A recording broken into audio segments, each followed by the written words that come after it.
Yes, I know we're early, but with me it's either early or it's not at all, pretty much. And I'm here with Tom. Oh, hoi, hoi, hoi, hoi. How's it going? It's going. I'm actually kind of very upset because people keep taking advantage of me and I'm tired of their horseshit and not to find horseshit stuff that people believe that's false. So, most things. Yes, it is. It does happen to be most things, but it causes me problems when I need them to cooperate to get the thing I'm trying to do done. So Yeah, but they're not gonna, though. Now what? that's what I'm trying to figure out. So right now I'm reading through my strategy books. I read through the Book of Five Rings again. I paid through the Art of War again. I read through what's this name? Um, yeah, I've been doing lots of the Way of the Samurai again. Um, so I'm just trying to through my strategy books. I hear an echo. Is that on my end or it's on your end? Yes, probably. Oh, okay. I know what to do. That's already in there. It's probably me, innit? It already has echo cancellation. I'll just ignore it. I can't say anything about the chat. They may not ignore it, but it's gonna be their problem. How about that? Is that any better? Mic check. Yeah, it's a little better. It's in the right direction. Hmm, that's something. But yeah, I know we're early. It's supposed to be a two. Tom showed up. I'm at the seat, so that's started now. That's how I do things. If I didn't start now, I probably wouldn't even start it at all. Sure. Yeah, of course. Benjamin's off this week. And I think he'll be off next week. But I'm just tired of people taking advantage of me and using stuff they believe that's totally false as just a pillar to stand on. It happens.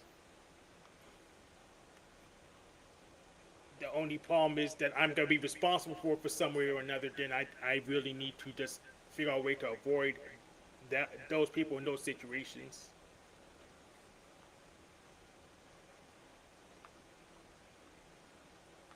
Yeah. Of course, I'm not being specific because people in this panel verse just like drama and they like rubbing things in your face and they don't like solving problems. So I'm gonna keep it vague. Yeah.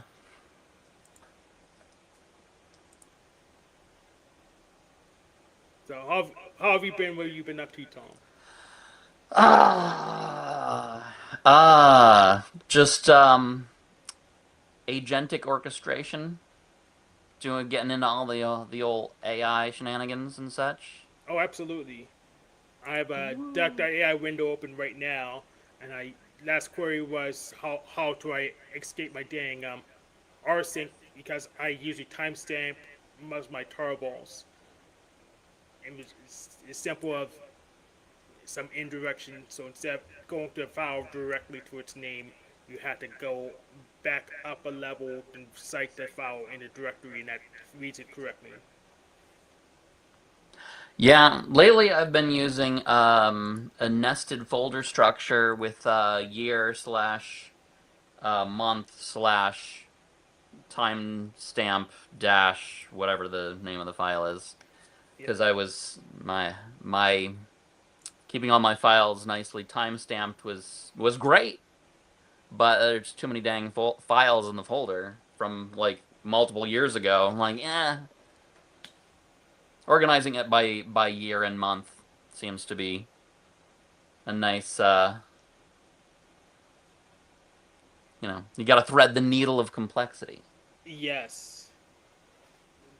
But mostly stomp it down, but you have to have some complexity, or it's going to be too just a pile of mush. I can't really deal with Right. anything. Yeah, with a pile of mush, I don't like swimming in mush. Yeah, it's the old standard of clustering and decomposition. Like if you decompose it too much, then you've got, one file per subatomic particle. That's probably too decomposed. If you don't decompose it enough, then you have, individual terabyte sized files that are just a catch all for all things. You gotta split it somehow. You don't necessarily have to split somehow, but most of the time mixing's easier. Till it Yeah, doesn't, then mixing's harder. Then you don't know it did till it's too late. Then it's gonna have to be a big mess to clean up. yeah. But the thing is, if you get it right, you just never notice you did it right. So that's all weird. It's always a moving target. Like perfection is an illusion. It's all Absolutely. about hitting the target. And I think that executives may have got it right to focus on the short term. Yeah. They certainly have more money than I do. Well, it's all relative. Yeah, it is relative. But in USD, they have more money than I do. I found my units. That's debatable. Actually, yeah, that is debatable because of the obligations and the debt. So that's actually debatable too. It's all about flow dynamics. Fluid dynamics are, that explains everything, right? Money Too, is too yet bad they're another really example hard. of fluid dynamics. Too bad fluid dynamics is insanely hard mathematically. Yeah.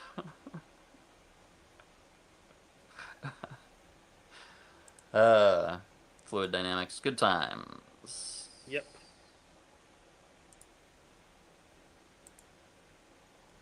What else have you been up to, Tom? Exploring the true nature of the physical universe with, physics and stuff. Yep. Yeah, Benjamin made up his own theories, but he vibe coded it, so I actually don't really take it that seriously. Sure, Right. Yeah. Right now, the, I usually just pin on Wolfram's models, which is pretty much sure. computational physics. I'm just a sucker for toroidal vortices, generally. You give They're me cool. some toroidal vortex dynamics in a fluid simulation, and I just, like, I can't resist. It's hard to resist. I mean, there's multiple toroidal cults like the electronic universe. Yeah. Anytime you've got a donut shaped tornado, I am just down, bro. Aren't they all donut shaped technically? Sure. But I guess only if you're a geometer. What they no topologist. Topologists call it a donut. Yeah, I don't know. I'm SF, so I call things by silly names for my own amusement in order to um, downplay their seriousness, in order to protect myself from judgment. Yes, I It's meant all T. defense mechanisms all the way down, like Yeah, turtles. yeah.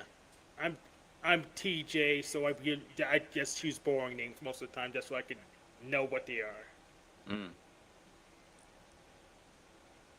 But that's kind of shoots myself in the foot when I'm trying to do anything market wise. So Yeah. silly names are better for marketing. Customer acquisition as one of the three legs of the business stool is the suckiest one,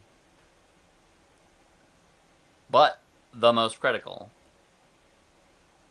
Well, I Yeah, guess they're all the most critical. they're all the most critical, but one, if you just acquire customers and do nothing else, then you're a scammer, but you have money, so you can still pay your bills. There you go. So otherwise, you're either a nerd with no money or a Karen with no money. Yeah. There are so many necessary evils, temporarily necessary, thankfully, many of them. Allegedly. Well, it's all debatable. Darn it, I have an alarm still going. Just to make sure I woke up in time. Let me go get it. Hmm. I didn't know what was getting. Well, I guess it's just me. Welcome to the Benjamin Channel, brought to you by your temporary co-host, this guy. And that's all. I wasn't quite sure what state would be in. That's why I had that alarm going to make sure I got up just in case I was asleep, so I can run the show still. Sometimes you have to be awake. Yes. Another necessary evil. Yep. Debatably. Yes, debatably. I don't remember the last time Azathoth woke up, but it's probably not for the best. I don't know. Azeroth the band? Azathoth, the outer god, that's Oh, I haven't allegedly, met him yet. yeah, that allegedly holds up our multiverse. Is he the Allegedly. spaghetti monster shaped one? Or is Yes. that another one? Yes. Ah, okay. Allegedly, they can just pick their own shapes, but I'm not sure. But I don't usually, know. he's rendered as a spaghetti monster. I haven't gotten into what's that one guy that writes about existential horror? What's his name? H.P. Lovecraft. Yeah. I haven't read any Lovecraft yet, but I've read enough or seen enough media referencing Lovecraft that I know it's all weird spaghetti monsters. Yep.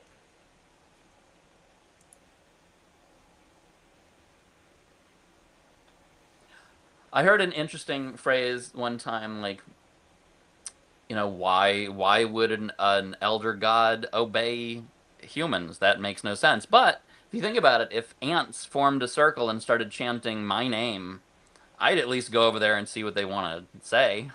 Exactly. I would too. Be like, what's up, guys? What do you want slash need? Oh, a lump of sugar? I could probably do that. Smash that one specific ant? Sure. Yeah, everyone likes the validation. Yeah. Even from ants. Like, if ants could do something like that, I would be impressed. Me too. It probably within their capability too, but just don't care about us that much. No, we got it. Just go away. We take the sugar though. So, is there like an agenda for what happens on these hangouts? No. Okay.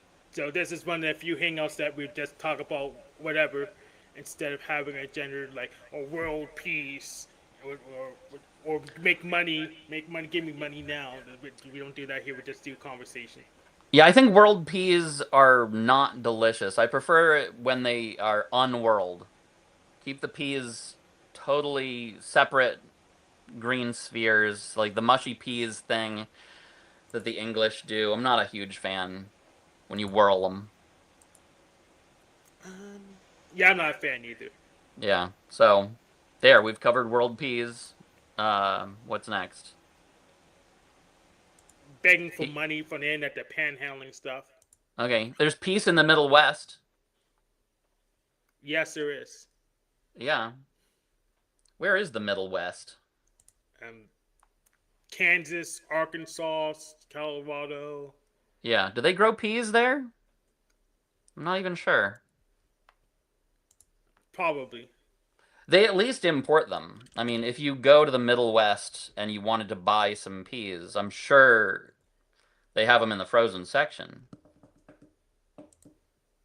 Peas in the Middle They West. have in the frozen section and the canned section. Yeah. All kinds of choices. Yeah, it starts becoming less true when you head which one is it? Latitude or longitude that's the The up and down one. the waste, Earth waste. What's it called? So the latitude is the distance from the equator, and longitude's the other one. Okay, so yeah, if you go in any direction longitudinally, you do reach a point at which you can neither have peas nor peace.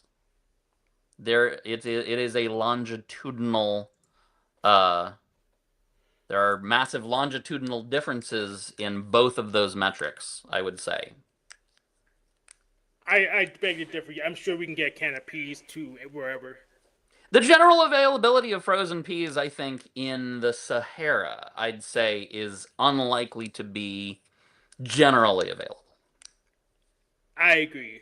Frozen peas, no. Canned peas, sure. Yes, good point. I think we've solved something here today. Yes. Lateral movement, however, does change the I think the growing region for peas. It has a certain lateral expectations. I'm not sure where peas tend to grow naturally, lateral style. But I know lateral shifts tend to the latitude tends to correlate strongly with what types of veggies can grow in that region, which is why most human migration, has tended to stay within a general latitude. Yes. Till recently. Yeah, But still, well, you know, population's centered around where it grows faster. yeah, because if you head vastly more north or more south from wherever you grew up, learning how to farm in that one specific region, you got to relearn farming all over again because completely different stuff grows. Except wheat apparently grows everywhere, except underwater. I'm not sure they had to completely relearn farming. The basics are the same. Basically, you put the thing in the ground with fertilizer and you watch it till it grows. Well, I guess there's the method of farming versus the specific um, seasons and what specific things to plant and where to plant them and what to feed them and such. Yeah, that's where the complexity is. Yeah, The because like the specifics. general methods I think are transferable, but the particulars. Yeah, and the particulars make a huge difference. If you don't get the particulars right, you don't have food. So Yeah. if you get the generals wrong, then you're just doing something different. So here's a question: how many pickles are in a peck? Would you say? Because Peter Piper picked a peck of pickled peppers, but how many peppers is that exactly? It's probably 10. That's a great guess. I would say 12. But you have a word for that. I think base 12 is generally more useful as a math base. I like counting on my fingers, three per finger with my thumb as the cursor, kind of like they did in Babylon, because Yes. 1, 2, 3, 4, 5, 6, 7, 8, 9, 10, 11, 12. And you get 12 per hand. You can count up to 24 just on your fingers. That's pretty useful. Yeah, there's a bunch of bases that are pretty useful. Base 2 is probably the most useful. Meh. Then base 16 is pretty much just base 2 again. Then you have base 12, which divides things really well. Yeah, it's super useful. I think for when you don't want to rely on precise tools, base 12 is handiest, most generally useful. You got your inch, your feet, your foot, yard. Mm-hmm. Very useful, no tools required. Boom. It's not so good with precision, especially when different people on the same project are vastly different sizes because then all the units are off. Yeah. Hence the need for the meter. Yes. Which we measure with light now. Yeah, I'm just annoyed at base 10. I'm hoping we go back to qubits. I think we probably should shift to base 16. Nah, base 12.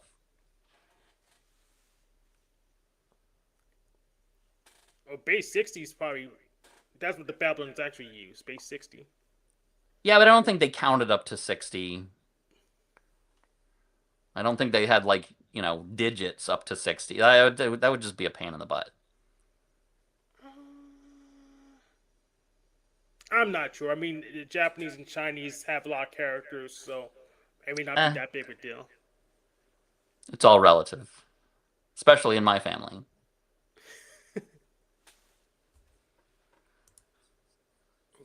Okay, who else? I thought you were off this week.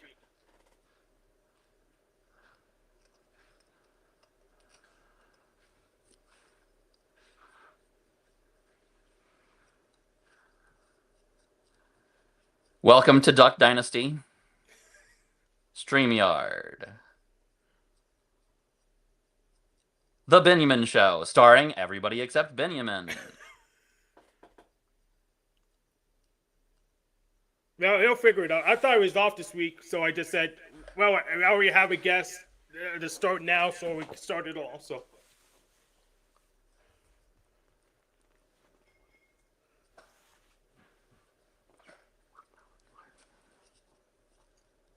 Just plug your mic in so we can hear you. We're live already. So I heard there's a good technique if you want. So if you're a musical artist lip syncing, you just have to lip sync the word watermelon over and over and over again, and it just looks like you're actually speaking. For example, Yeah. I'm sure that'll work with other words, but I like the SI. SI is really useful, I swear. Like, I think Yeah. the majority of all of everything that's been built in society and like society itself is basically an SI invention, and the rest of us are just riding on their coattails. Mm. Like try to build anything without like all the SI people, and it's just like, Yeah. it'll be fun, but we won't make a lot of progress. Yeah. Then what did SC It'll people break. do? It won't be break perfect. stuff? Yeah. You just get SC people to break stuff? Yeah, but we'll have fun doing it. No, okay. So how's everything, Hank? How's your week? I didn't hear you guys before. I had no idea what you guys were talking about. Yeah. My week was not as good as it should have been because people's horseshit, which I define horseshit as things people believe that are false. So. Which I agreed were most things. Yes. Cool. And bullshit people believe that they know is false. See, that's another thing. If you believe that it's false, but still choose to believe it anyway, like, yeah. I think that is a non-zero amount. Like, I think there are probably some things that I know are not true, but I choose to believe anyway because it's just more convenient. Yeah. But I hopefully it's not anything really important. Also, I mean, you might not have an alternative. That's true. Yeah, like for example, some bullshit believes that someone knows how computers work, and there's no one individual person who knows how computers work because they're too goddamn complex. That is for dang sure. It's like, I used to work at Facebook, and like, I talked to all the people at the Facebooks, and not a single person understood how all of Facebook works. Because like, there's a million different teams, and they're all experimenting with a bunch of different things simultaneously, and you know, the people who built the thing then move on to other teams and other companies, and like, so we're all running on top of platforms on platforms on platforms where only a few people know how 30% of it works. The coordinators, yeah. Yeah. It's kind of the same thing with math and science and all that stuff. Like, what one person knows all math? Maybe Terrence Tao, possibly, but I doubt it. Well, I mean, I'll get there eventually. You might know all math, but not well. Yeah, I've heard of all math. Like, those two words put together in that. So. Or polymath, that's another good word that's related. Or like you could talk about it like the British maths. Yeah, plural. There's way too many maths over there. I just like, there's a singular math. I learned it, and now I know it. And we're done. Yeah. One math. So it's been a while, Tom. Been a while. Yeah. You've been you've left OPS. You've left the cult. I mean, I'm still. You can't really leave it, eh? I mean, like, It's like once you know it, you can't unknow it. But I'm Yeah. not like it's not taking up every waking thought of my life anymore. Yeah. Only like 30%. Hank, it takes up 30% of his dis life, like his insults and his disdain. Ah. Yeah. Well, for me, it's like you ever read Ender's Game? It's like once you can't really get to deeply know somebody without loving them, and once you do, you can like see things from their perspective, and it's just like Yeah. Yeah. it's just pity of just like, oh dang, I there's just nothing I can do. Just like from your But perspective, even still, you're projecting on them. Even yeah. still. Yep. Yeah. What do you think about all the books in Hank's background? What do you think? I don't It think seems he's like a lot consumed of them. last. I I like think he's I like the consumed look of third. so the SF aesthetics of whichever one is on the top right looks good. I don't know. Well, It looks that's a like cereal Count box. Chocula. That's a Yeah. cereal Looks like box. cereal. Oh, Yeah. your best looking book is just food. All right. Yes. Maybe I'm hungry.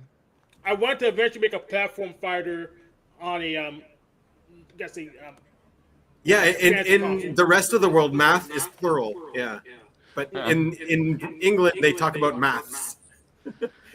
Well, that's just double plural then. Maybe they've got like math squared. Math to Yeah. the power of math. That's even more math. It's hard to say. The Great Cube will probably have a good word for it. He always comes. Denizen, where are you? Jump on, buddy. Digital Denizen. Yeah.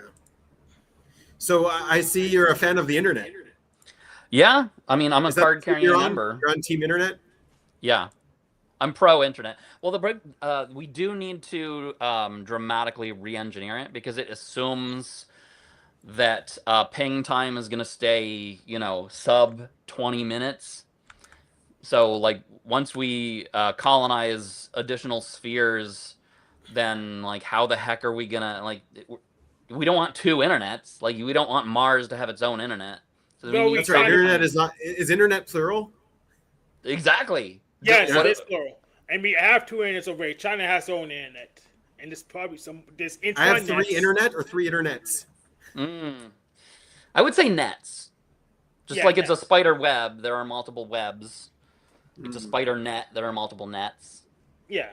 So we already have at least two internets because China has their own internet that's partitioned from the main internet. That's true. There's also intranets, which are the same but different in ways for reasons. Yes, the corporate internets that are just for So leave a message and I'll call you back. I have my own local area network. Me too. I've never heard lands. You have a land? That's true. Yeah. I used to own land. Now I just own lands. When It's not as you good. less have very different good. subnets that No, they're are all on one technically in supernet. different physical locations, No. but they are part of the same WAN, then you do have lands. Sure. I'll take If they're two separate. and call Like, you if in the they're morning. separate. Yes, because they all go through the same router. Yeah, you gotta have a guest network for hooking up all of your hackable Internet of Things devices, so they Yes. don't attack your printer or whatever. Why Yes, do they say we did, bad land and not bad land? I created a DMZ subnet for IoT things. Okay. So Tom, you're applying to a new job soon. Like, what's your Oh yeah, I'm applying to multiple of the multiple? job. That's the best. That's the best strategy. That's what I've heard. This is the first time Yeah. I'm trying that. Like typically, I will be either working or not working, and then somebody that I've worked with in the past will be like, "Hey, you should come work here," and then I do, and then it's all fine. This time, I'm like, you know what? What if I like put effort into my career? Finding a job is a full-time job. It is. It is. It's been easy before, but this time not as easy. But it'll be fine. Do you have credentials? I have like at least 2, maybe 3 or more. Nice. I never had credentials. I Sure you had do. to. You know me. That's a credential. Well, now, but I'm retired. Well, unretire. No, I'm gonna have to pass. All right, then don't. Boom, we solved it. He doesn't need money because he doesn't eat. That sounds nice. Consume force. It was very difficult getting paid when you don't have credentials. I had to fight a lot. Well, then you're just getting paid to fight, and then you're a pro fighter. And you finished Yeah, yourself? but my fights have like IT accomplishments behind them. Ah. Do you remember Welcome, Tom? Annie. Do you know Tom? I remember Tom. It's me. I'm Tom. I hear an echo. It's probably me. Probably me. You're welcome. Probably me. It's from Tom. We already It's tested definitely it. me. Yes, and now we decide we're just gonna go ahead with it. It's not that bad. Okay. Yeah, Tom is like cool enough to where he can get away with shit like that. I'm a card carrying member of Team Cool. SF. I like your hat and your glasses. Thank you.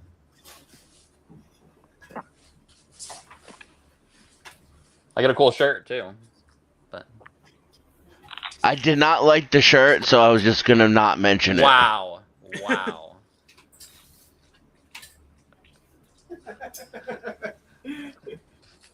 No, it is a little tight, unfortunately. Ugh. What is that? Is that like Sailor Moon or something? No, it's I forget. I don't know girl stuff. Something or other. Yeah, I don't know that one either. I do know some ghost stuff. I don't recognize it. Yeah, so you guys started early, but I heard talk about job applying, and that's what I've been doing for the last week. Oh yeah. Oh, fun for So, you. and I just applied to one this morning, and it sort of like went down the rabbit hole, like considering a whole bunch of things ranging in payment. You know, one of them was pretty good, like $45 to $60 an hour, but it's spa work, which I've done before. So that's hands-on massage, a lot of 2-hour massages, and I've done that shift before, and I know what it feels like, and I just prefer doing barefoot massage work because it's easier on my body. And I even had this crazy shoulder flare up that I think was psychosomatic, just like thinking about taking that job. Yeah. And I actually, I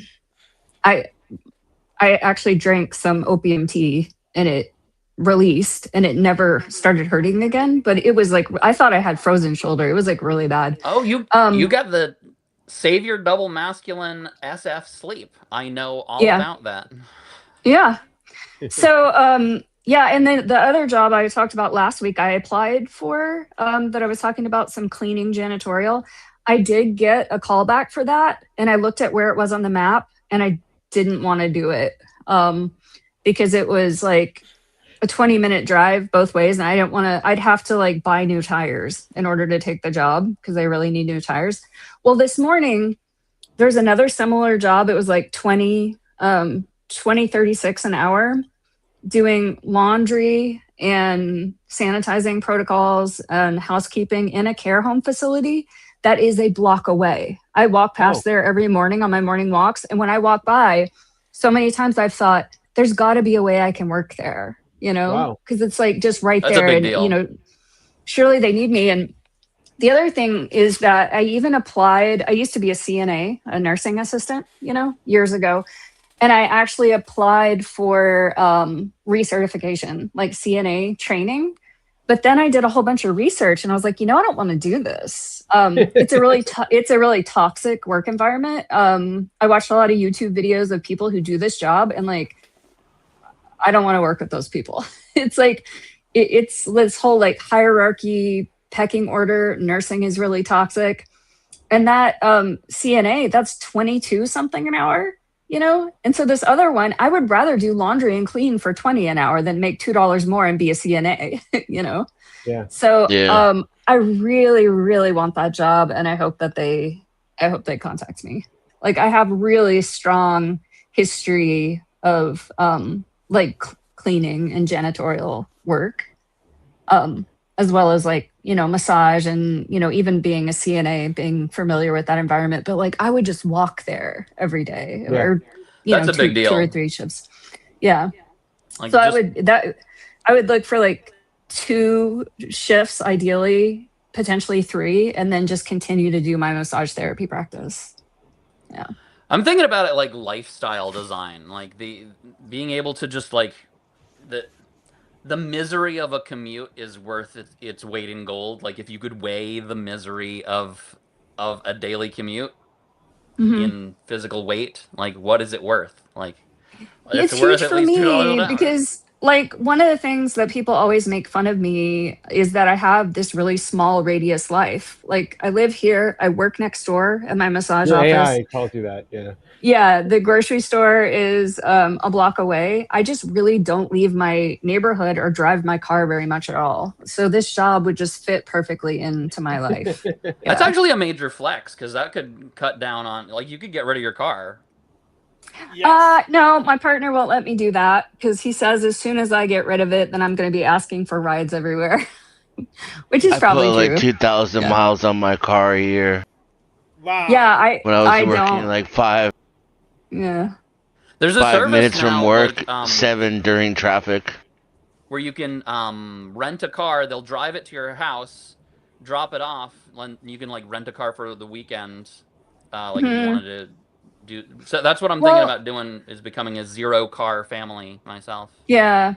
I've even looked into like don't go many places, but sometimes I have like medical appointments, and I've looked into like, oh, why don't I just take an Uber? Like, it's really rainy today. There's no tread on my tires. But then I look at it and it's like, well, $30 round trip. I don't really want Yeah. to pay $30 to take an Uber. Yeah. But if you Overall, it compare might that be to the cost cheaper. of like total cost Yeah. of Yeah. ownership of owning, like, it starts to get real tempting. Yeah, Well, even if If you you buy a new, strategize accordingly. well, if you yeah. buy a new car, yeah, Uber is getting close. But if you buy used, I'm sorry, even with repairs, it's cheaper than the Uber per trip. But then there's like insurance. And Yeah, there's, I mean, my insurance is $50. That could cover the cost of 2 Uber trips a month, which I would, you know, some months I don't even need to go yeah. anywhere. So, Right. but Russ wouldn't like it. He wants me to have a car because as soon as I don't have one, I'll be like, take me here, take me there. So, Yeah, my insurance is like 120 a year, and that's 3 trips on Uber here. So no, it's not gonna work. No, for you, how no. how is your insurance so low? How is it so low? I just don't. I don't know why. It's probably just because I live near old people in Pennsylvania. Huh. I don't. That's why, of yeah. course. Yeah, I I mean, mean, that is mine. the single most determining factor outside of your record. But you said Mhm. $20 a year? 120, 120. 120 a year. So that's $10 a month? Yeah. God That's damn. amazing. I don't know how you're getting that. Mine's 56, and I don't even drive my car. And Yeah, you know, mine's 40. oh, I that's have no good. clue how how much mine Wait, is. maybe that was my house insurance. I need to double check. Mine's 40. I have an old car. I have a perfectly clean record, technically. I've got a lot of converted parking tickets.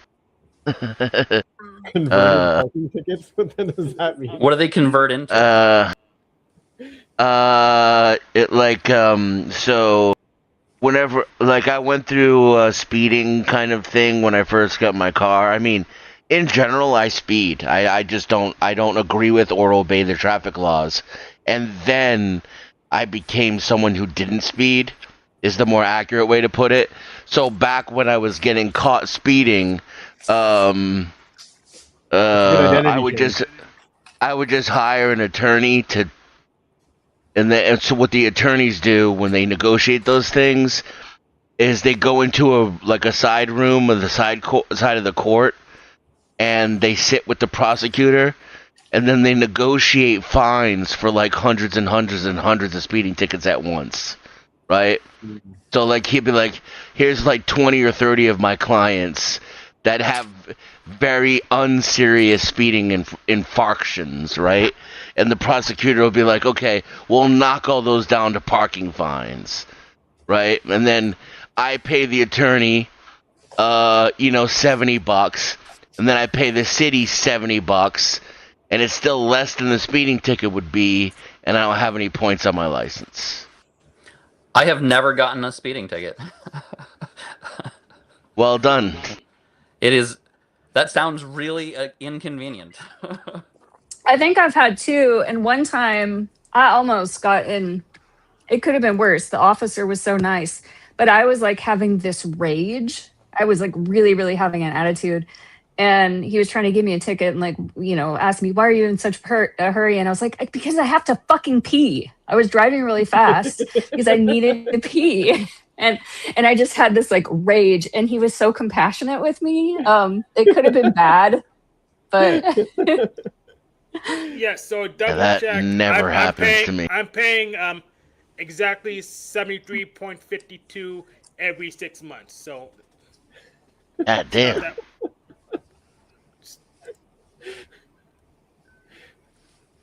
So is this what it's like on here every time? Yes. Well, sometimes you get a very annoying guy that takes up all the air, but most of the time, yes. Don't say his name. Don't summon him. Don't You'll say his name summon 3 him. times. Yeah, sometimes we get energy DOMs that don't let other people talk. I don't know. yeah. So I finished my scarf, and I really love it. And now I'm finishing today this sweater. I put a sleeve on yesterday, and now I'm putting nice. the other sleeve on. So it's I just always see. Perfect in time for the summer.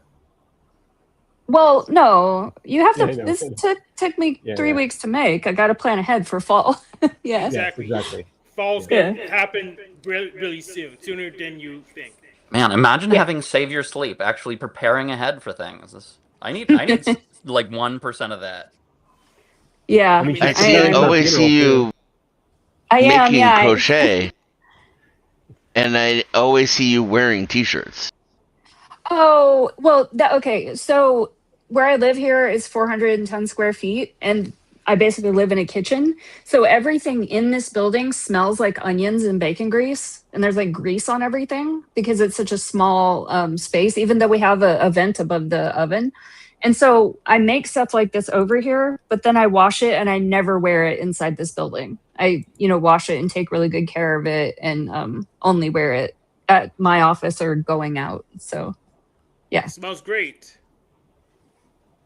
Yeah, it gets old. I am so tired of living in a kitchen. Maybe you can bake more things to make it smell better. Yeah, I usually tell chicks that I smell like onions and bacon grease when I'm flirting with them. Yeah, That's a good strategy. That works. It is a good smell, I guess, until it gets rancid, and yeah, living with it. It beats living in the bathroom, I guess. Sleeping in the tub. Yeah, well, I mean, it's just a few paces from my bed, the bathroom. So What kind of structure is it? Is it a tiny home or a mobile home or? no, it used to be a garage or a workshop, and Russ just converted it into a house. So it's square. It's pretty square. And yeah, we have a king size bed in here, but it's you have to go up a ladder to get into it, and there's nice tiles that are easy to clean, and like French doors. There's like 2 doors in here. So I would guess I'd call it a garden cottage. I don't know what qualifies as a tiny home in terms of square footage, but yeah, I guess this would. Yeah. So King Tom, Yes. what do you decree? What's your declaration? I hereby decree. I got nothing. All right. Come on, give me that crown. I could do better than that. All right. What do you decree, King Denizen? No My speeding first tickets. decree is that the the buy one get one Whopper is not just on Tuesdays. There's a BOGO Whopper on Tuesdays? Yes. Oh, you can go 2 for bigger than Tuesday. that. You can go bigger than that. No more Taco Tuesday. Every I know, it's day's kinda Taco big. Day. How about that? There's no tacos at Burger King. Not Yeah, yet. your Taco Bell. If you're the king, you could Owned by the decree it same though. company, I think. Yeah. I guess you could introduce tacos to Burger King, but If you're the king. Nah, I wouldn't do that. 'Cause So Taco I Bell- had breakfast the at same Taco company's Bell one different. time. I don't know why it sounded like the most disgusting thing imaginable, but then it hit me. Wait, breakfast burrito? What? yeah. It was tolerable, I suppose. Yeah, I don't really like eggs, so fast food breakfast doesn't do it for me. But if you like eggs, then a breakfast burrito is the way to go. And they have don't like pico de food. gallo. Yes. I love food. They have But pico de does food gallo love you? at Is it mutual? no. No. No, food makes me poop. Yeah, I have better Mexican places near me than Taco Bell. Even though I have a Taco Bell too, but Taco Bell opens 2 to 3 hours earlier than those places. So if I I end up Yes, having to it's make option. my own generally because I don't like eggs, so I thought you don't You eat can- I breakfast can- anyways. I like breakfast burritos for dinner. But without eggs, then what's in it? Papas, chorizo, cheese, bacon, and yeah, like some kind of salsa. So whether it just be So it's pico just a de burrito gallo then. It's or- not even a breakfast burrito. Well, I think the potatoes and the bacon would make it breakfast. You don't really put those. You can eat in- breakfast for lunch. I mean, bacon for lunch and dinner. You could, but you You wouldn't call put it bacon in a breakfast? burrito. True. I would like a BLT flavored taco. I bet that would be good. yes, that sounds great. You ever have a tomato sandwich? It's just tomato, mayo, toast, Yes. salt, Yes, I have. Yeah. plenty of salt. Tomato Yeah. Yeah, mayo we goes well have together. a greenhouse and it's all tomatoes right now. So I've been eating lots of tomatoes. But I kind of like just eating the tomato. It's just such a good snack. Doesn't really need to be dressed up. Agree to disagree. Well, I have been making a lot of, with like onions and feta and tomatoes, and we have fresh basil out there too. Oh And yeah, fresh basil. Yeah. You We have a really should locust come and season eat your all of our tomatoes. fresh basil. Yeah, you could put a little salt on it. The locust? I'm not John. The baptizer. You ate locusts and honey from the Bible. Yeah, I would No. eat locust. I have eaten locust before. I heard they taste like strawberries. Yes, a little bit. I have not heard that. Imagine strawberries, but they're deep fried because I deep fried them, and actually more buggy than that. I mean, I'll try it. They're expensive though. I won't. You think ram's expensive? Fried getting like crickets. Forget it. I'm not paying extra for locust. I like how that's the comparison now. Ram. You think ram's expensive? Dodge Ram or sheep Ram? Either. No, DDR. Well, all three of them are pretty expensive. Inflated. If anything, it's cheap ram's cheapest. Bah.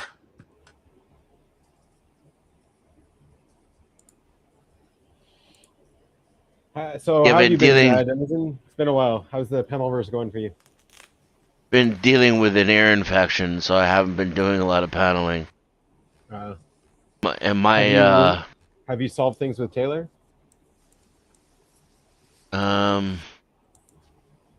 I guess the last time we spoke, yeah, so literally the next day he was like, "Oh, I wasn't serious.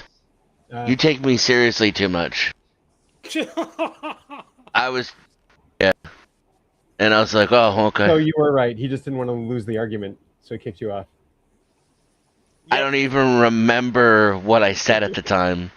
I just Right. remember I was calling out the striped one, and I said bad words, Oh, that yeah, I You mean the remember.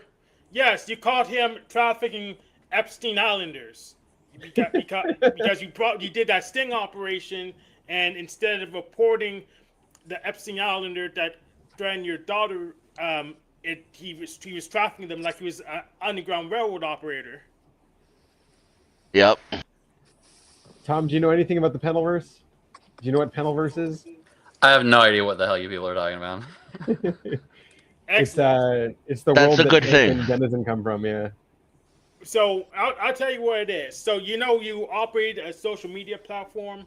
So there's another one called StreamYard, but it parasites off of YouTube, and gets people who go to StreamYard and similar software. We just call it the Panelverse for some reason. It's all weird. No, there's like panels like this that are open, and people join them, and people try to grift and make money that way, which is not what we do here. Speaking of which, I'd like you to buy my book. That I'm looks like a accepting donations for my monitor. Tom. Is that book called The Emperor's New Clothes? No, but if you yeah, maybe. All right. I got nothing. Yes. So Tom, you said earlier that you usually get jobs by your friends from other jobs telling you, "Hey, come work here." That's never happened to me, so I'm almost done with get jobs in general. Really? But I do need money still, so I'm probably just gonna try to learn my tools better and start a business instead. That's how I got every job I got. No, I had to Was apply. like, Then I had to deal with bullshit and horse shit and cleaning up after other people. And it's very I annoying. was surprised. I was surprised though. Like the last time I looked for a job, um, I had a friend in California who had a friend in Vegas, and then I used him as like a friend, right? Like a friend of a friend to get in, and it worked. Junior systems administrator, $22 an hour, and then but I applied at the MGM for uh,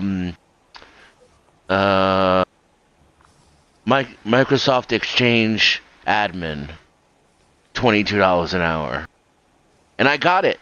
I was surprised. Like I got interviewed by the corporate process, and they liked me and actually offered me the job. In retrospect, I chose the junior sysadmin because I hate corporations. I wanted something more. It was family owned, and he gave me a good spiel about work life balance, and I wanted to make friends at work, and also there was more responsibility. So it seemed like I wouldn't be bored just making email accounts all day. In retrospect, I would have taken the MGM job. I probably would have got promoted a lot faster there and ended up running like at least sections of the entire department and had You would way have more become a corporate responsibility. guy. You would have become a corporate guy. You would have become the thing you Yeah, hate. Yeah. probably been making like twice as much money. Yeah, I'm neutral in corporations, but unfortunately they promote too much bullshit and horseshit because the old rules to prevent them from being anti-competitive haven't been enforced for quite some while. The antitrust rules, and just we summarize for the new people. I call bullshit things people believe, but they know it's false. Yeah, bullshit people believe they know it's false, and horseshit people believe that's happened to be false, but they believe it anyways. So they don't know it's false, but it is false, but they believe it. Look at you pulling out your definitions, Hank. Yeah, that's why people don't bother debating because I usually lock them in by the time I just do the definitions, then they're just stuck agreeing with me. There's so Have you many ever seen- regulations now. Have you The ever seen Hank's innovation seems definitions, up at Tom? the regulatory level. Tom, have you ever seen Hank's definitions? I do not believe that I have. Well, the Okay. first Are one's they always SI the definition of definitions? definition. Yeah, the first one's always the definition of definition. Yeah, I could. Well, you don't want defined to be undefined. Then what are you gonna do? That's right. Exactly. But how defined is defined? Like, how do you define? With, You're asking him a macro. you're asking him Literally by what's it called? defining it. Yeah. Not the method by which you define. I mean the actual definition of define. Oh, it's a definition. So you usually point after the process define. You point to a thing, and it's a hash table, as some might say. So you get a token, and you map it to an object. So it's like a label or a yes. Ah. That's not what a definition is. Well, that's but if you define it that way, that's how I use them. That's you define it that way. I guess it is that is the definition of definition. My definition of definition is that each individual is free to define their own definitions of what definition is. How dare you? Which is it makes communication difficult, but I recognize the reality that people are the way they are, and I can't stop that. I take back you being cool. That shirt sucks. I'll bestow coolness to him. I'll bestow him. Denson doesn't think you're cool. I think you're cool. I don't know if that's good or bad. It's a relativistic thing. If you're as cool as Denizen is, everyone's not cool. Like, obviously. But I think if Denizen thought I was cool, it would mean that I'm not. It's like a vote against. So him thinking I'm uncool means that I am. A negative indicator. Like does seem like some kind of underhanded insult, which I will say is not cool. Oh, it was overhand. Yeah, it didn't seem very subtle to me. It was playful banter, but I'm a number 1, so I'm not good at that. So you're a life path number 1. Hank, is that bullshit according to your definition? So am I. Is it bullshit? There could be only one. Yes, but some bullshit's useful. I must destroy you and then absorb your powers. Yeah, but come at me, bro. But some people don't understand. Yeah, but some people don't get is that some bullshit's useful. So I'm not advocating for getting rid of all bullshit, but I do advocate for identifying all horseshit. Identify horseshit, but don't eliminate bullshit. Yes. It's good to identify it, then you can use it intentionally. For example... Yeah, like to pick up chicks. To grit the path. Or, I don't know, farming? That's why I know astrology. Yep.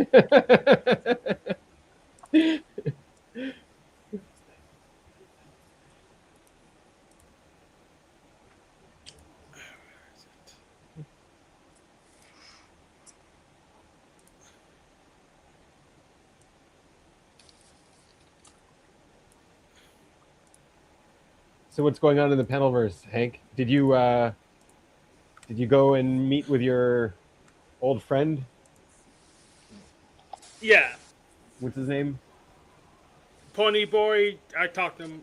Steven. Yeah. I talked to him. Steven. I talked to most of them. Here, like he literally has the first definition as definition. You see that? Yeah. See that, Tom?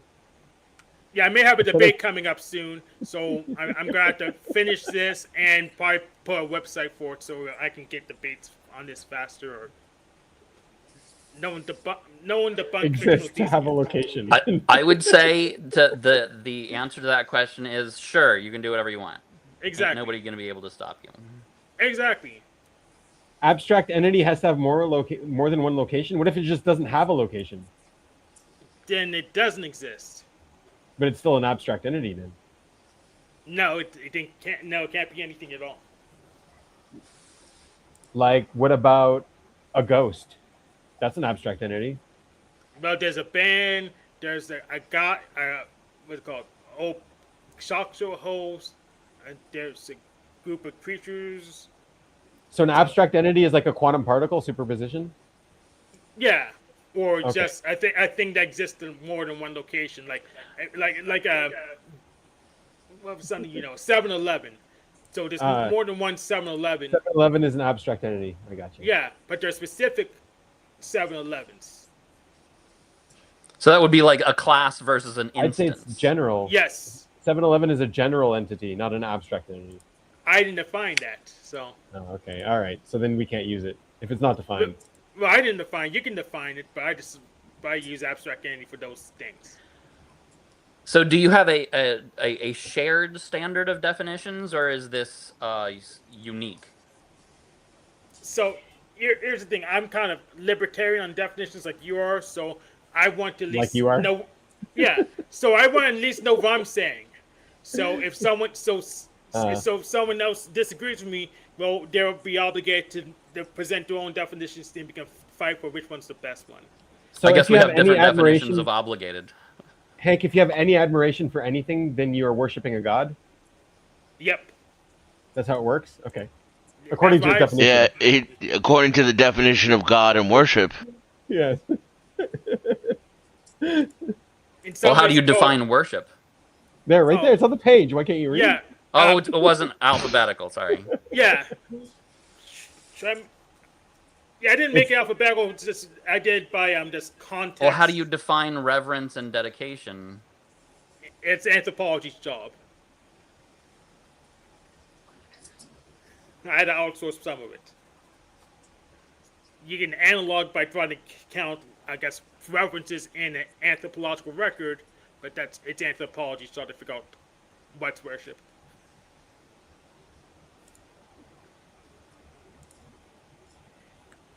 See, Hank can win any argument just by creating the right definitions beforehand. Correct. That's like 90% of his strategy. Yeah. That. Yes. What do you suppose is the etymology of the word entomology? I don't know. Dennis, and you're smarter than me. Do you know? I mean, I'm sure there's an answer to that Yes. question. If two separate tribes of ants are attacking one another, are they antagonistic? No. How come you guys started it early? So, Hank. I thought Benjamin was off this week, and Tom showed up. So I said, okay, we better start it now so we get it going. Nice. Yeah, Ben sent me the link, and then I immediately clicked it, not knowing what it was or what I was expected to do when I got here, and I've been winging it ever since. Yeah, that's what There's we were all doing. There's no such word as entomology. Not yet. He's still Not yet. stuck on that. I think entomology is specifically a sub class of entomology that is very specific to a specific kind of non-flying wasp. No, you just made that up. Everything is made up. See, bullshit is useful. Yeah, but you just made it up. What's wrong with that? Prove it. Who said it was wrong? I can neither confirm nor deny the fact that I just made that up. I don't need you to confirm or deny it. I've heard him use that exact joke 3 times, so. Hey, so somebody just made it up. But did they just make it up, or did they just make it up? Just meaning that's just what they did, or they did it just now? Because just could mean either of those two things, or both. Ants have been studied for a pretty long time, so at least ironically enough, they have Greek origins. What are you talking about? Ants aren't real. Not even Old French. Ants aren't real. They were all inserted into the history books. No, they're all from Greece. No, it's retroactive. That's actually where I found my ants in my house. They were around the Greece. They're trying to make us believe that they're real, but so that we don't notice they're just spying on us. They're like robots. Oh man, if we have that technology,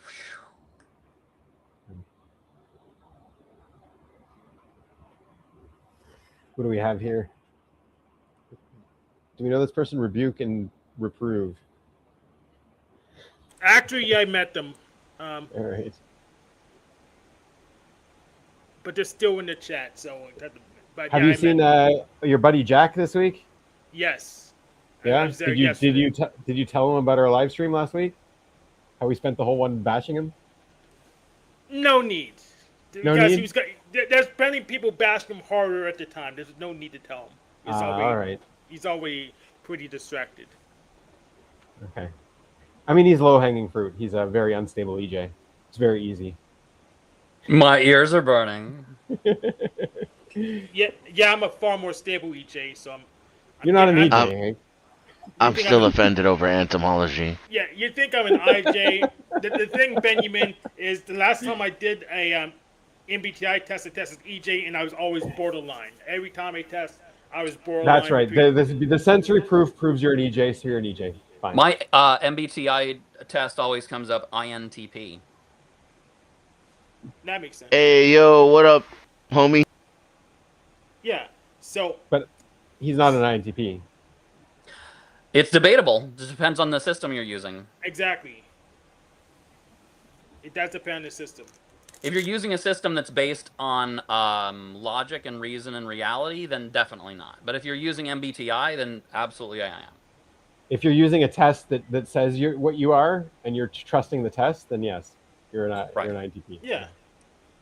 But the problem with logic and reason is that it can't keep a marriage together, so I won't use those systems. It can't keep a marriage together. That's the problem with it. Yeah, apparently. Yeah, I agree. It probably can't. You know what's funny is like Yeah. whenever Somebody tell Russ.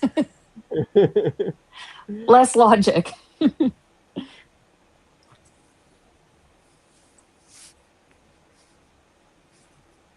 Sorry, what Was were that you it? saying, Denizen? whenever I take the test while I'm employed, I get INTJ, and whenever I take it, like if I've been unemployed long enough, I get INTP.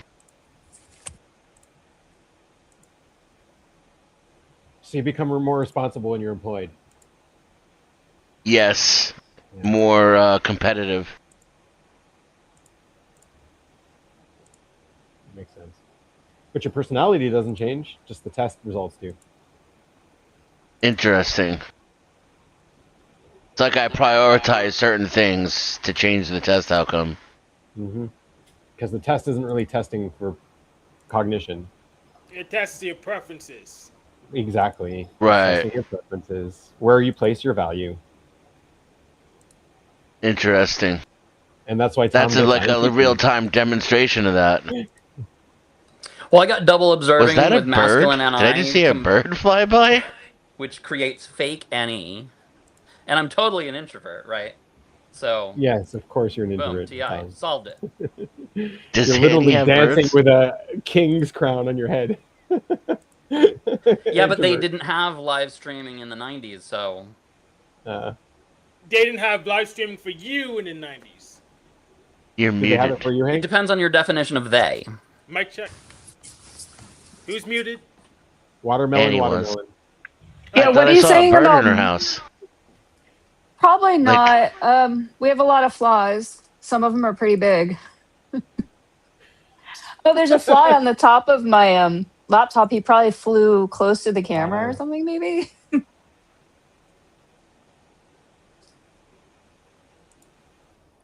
But yeah, I'm done with jobs because I end up having to clean up after other people too much. I never get invited to other jobs. In fact, the school I went to get my degree doesn't even exist anymore. So it's probably they were bad. Yeah, I guess. I can't imagine having to rely on a job. If I were you, I'd save as much money as I could and make it so that you can live off of investments. Well, the boomers already burned that bridge. I'm going to create new assets so I can sell them off. just hoard your money. Just live like really minimalistic. Right now while you're young, work way too much, and then in the second half of your life, you can Okay, literally just Grandpa. like get a money market account, live off the interest. Grandpa Denizen is telling you while you're young. He's giving us some sage advice. Eh. Denizen's a boomer. If I could go back and do it again, I'd retire in my 20s. Instead, you retired when you're 25. I mean, as long as we're having time travel, I'm just going to go back in time and buy a lot of Apple stock. Before you were born. No, I In your can't name. time Of course. travel. I'd just be young again. I'll do better now. I'll work for Apple and just get the stock that way. I mean, I guess. What job would you do for Apple, Hank? You're a Linux guy. I don't understand what you would be doing close to Apple. You don't want to own stocks. You want to own stock options. That's just more levels of indirection. I mean, not for Apple. Not if you go back 20 years and buy Apple calls. So if I go there early enough, Linux won't even exist yet. You can But own an island. Yes, Linux won't even exist yet, but I know all the features it would need, so I could just work on those. Oh, you could create Linux, Hank. No, it would be something completely different because my name's not Linus. Forget that. Just take the whole Git repo, take it back in Hank time, and they can continue back from there. Freaking Time Squad will just shoot me down as soon as I do it. I may do it anyways, but I won't let them know. See, now Linux and OS are kind of very similar in that they're both customized kernels, hybrids based on Unix and something else, right? It's more complicated than that. GNU, yeah. Yeah, it is, but it's Unix and GNU, and both of them have at least one distribution that's registered under the open group as Unix. Hank, you'd go back to ancient Rome and be Hanko Flammius and stab Caesar. Why would you do that? I don't know. Because then you could call yourself Hanko Flammius. No, but Hank's a troll. He would go back and like steal all the knives. So when they went to stab Caesar, they'd be holding spoons or something.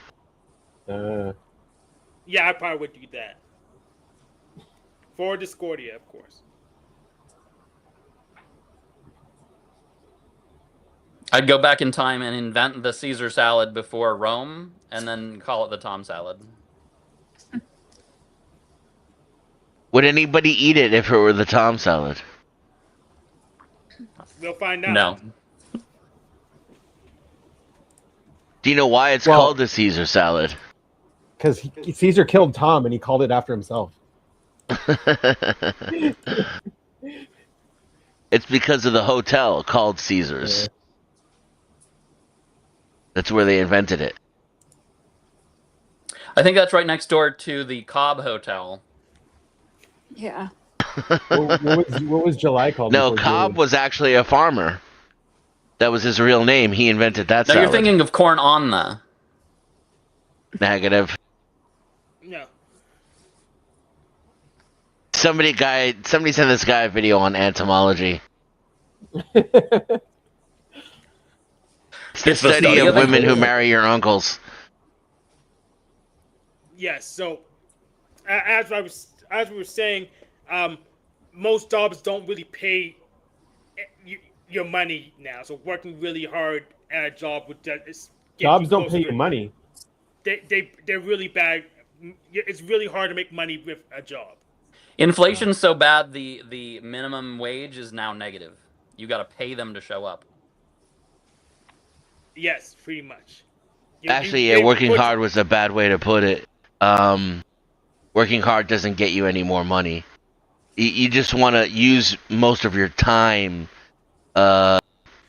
earning, right? And so, like, most people work so that they can live it up on the weekend. But if you're smart, you use your youth to bank, and then you can live. Your weekend will last, the last 60 years of your life. Yeah, so I got lucky, so I could still pay my bills because no one with my cryptocurrency um, speculation, but no one to this day can tell me what you do when you lucked out. So I took fewer risks than other people, but I think I may have taken too few risks, so I don't have as much margin as I need to. Yeah, So that's the other thing too when you're young, especially if your parents are still alive. That's when you want to do stupid shit and take risks. Like it Also, sucks when if you're smart, you're like in your 20s, you're like, oh, I'm not gonna do that. That's too risky. But that's when you need to fuck up and fail, and because that's when the windfalls come, and you yeah, can get back on your feet a lot easier and rehabilitate a lot easier and transition a lot easier. When you get old, physically and mentally, the opportunities are not available. You can also ruin a bigger portion of your life if you like get disabled earlier. Yeah, don't do that kind of shit. Economic risk. Don't jump pro off of tip: bridges. don't get disabled. Brought to you Don't by get disabled. StreamYard. If you get disabled, Yeah. do it later in life, not earlier. No, economic risk, like, trying out a new field that is, you have no skill set in because it offers you an opportunity to Soy. live somewhere that you want, or to double your salary, or to expand your resume. Those kind of big leaps. Telling your boss to get fucked when you disagree with something he says, or he's not compensating you correctly, rather than holding onto the job for stability. You don't have to be as stable as if you're young and. You gotta be careful how you phrase that because they might think you're harassing him. That's okay. you're asking who? It's okay to harass your boss on your last day. That's the rule. Yeah, I heard that. I think they pronounce it Harris now because pronouncing it the other way is doing it.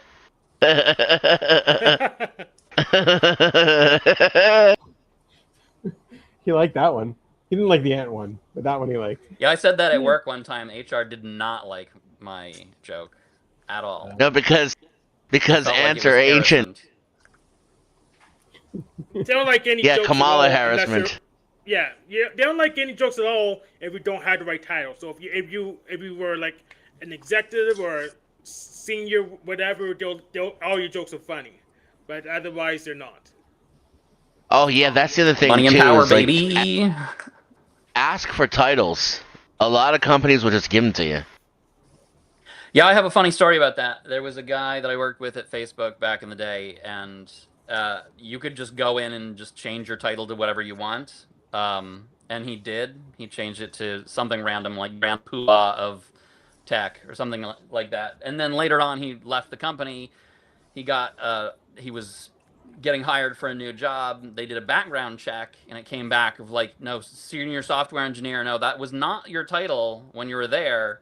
It was Grand Poobah of Awesomeness or something like that. And it just like really was inconvenient later on in his life. So let that be a lesson to you, youngsters watching this. Yeah, if you live make up your stream. title, make sure you make up a good one. Exactly. Grand Poobah Yeah. of Awesomeness, maybe not that. Yeah, like Yeah. I did acting CTO. That was that's what I added to my signature when I was doing purchasing. Would you get 'Cause there fired wasn't- for acting as the CTO? No, I asked the IT director if I could. There What was your no position? CTO. Acting as CTO? My position, other than acting as the CTO, was senior Windows systems administrator and senior network administrator. And then later at that same job, I was both those things at the same time as being the help desk manager. What did the director do then? He just coordinated all of the everything in the IT department. So he did nothing. No, he. I mean, he had a cushy job. but I learned a lot from him, and our department was fucking awesome. So no small part, and due to him and his, he filled the department too, right? So he was the major talent He coordinated good recruiter. And he picked me. That was great. That was a great fucking decision right there. So Yeah. All right, that right is there a alone, very- he earned his salary just picking me. Yeah, he's the eternal recruiter. So that actually very useful. More companies should have internal recruitment that could actually find talent and hire them.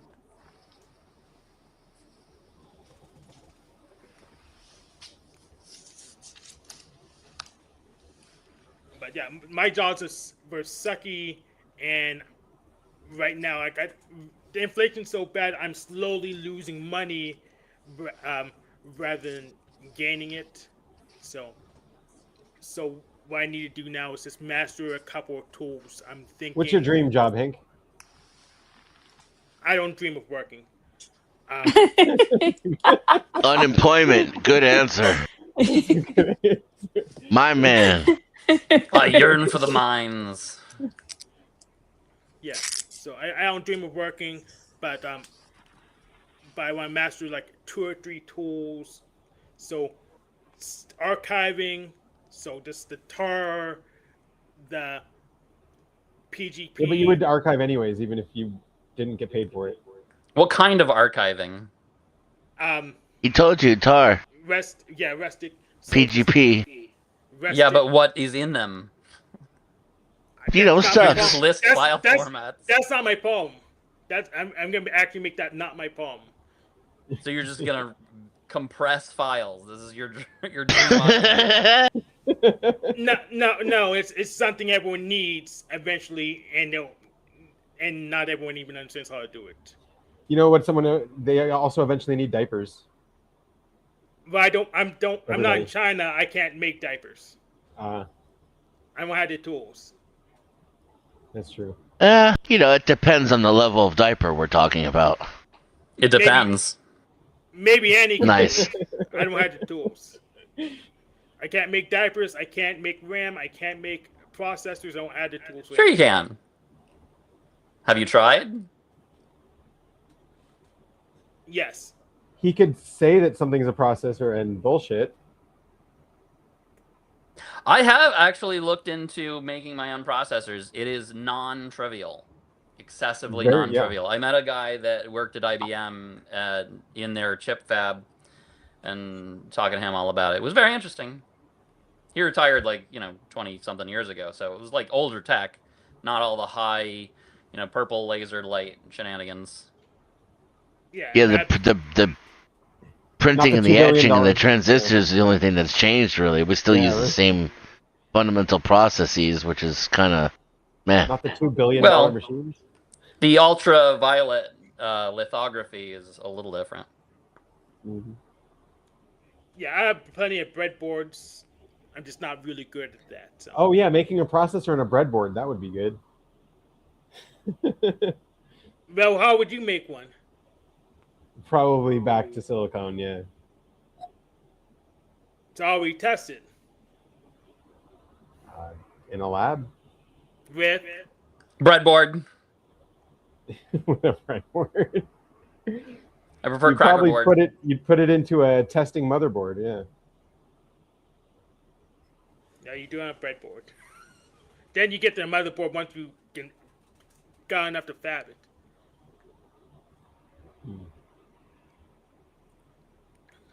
Then Pico 8. PC game still hot. It's hot all the way through recessions. So I need to learn how to make games. I like Switch. Splatoon, best game. Hank is holding in his disdain. Release your disdain. I don't have any disdain. I just don't know what that is. I know what a Nintendo Switch is. I don't know what that game is. Right now, I think the best game is Survivals of Ether 1. Never heard of it. Oh, okay. You probably haven't heard of any of his top 10 games. Yeah. Probably not.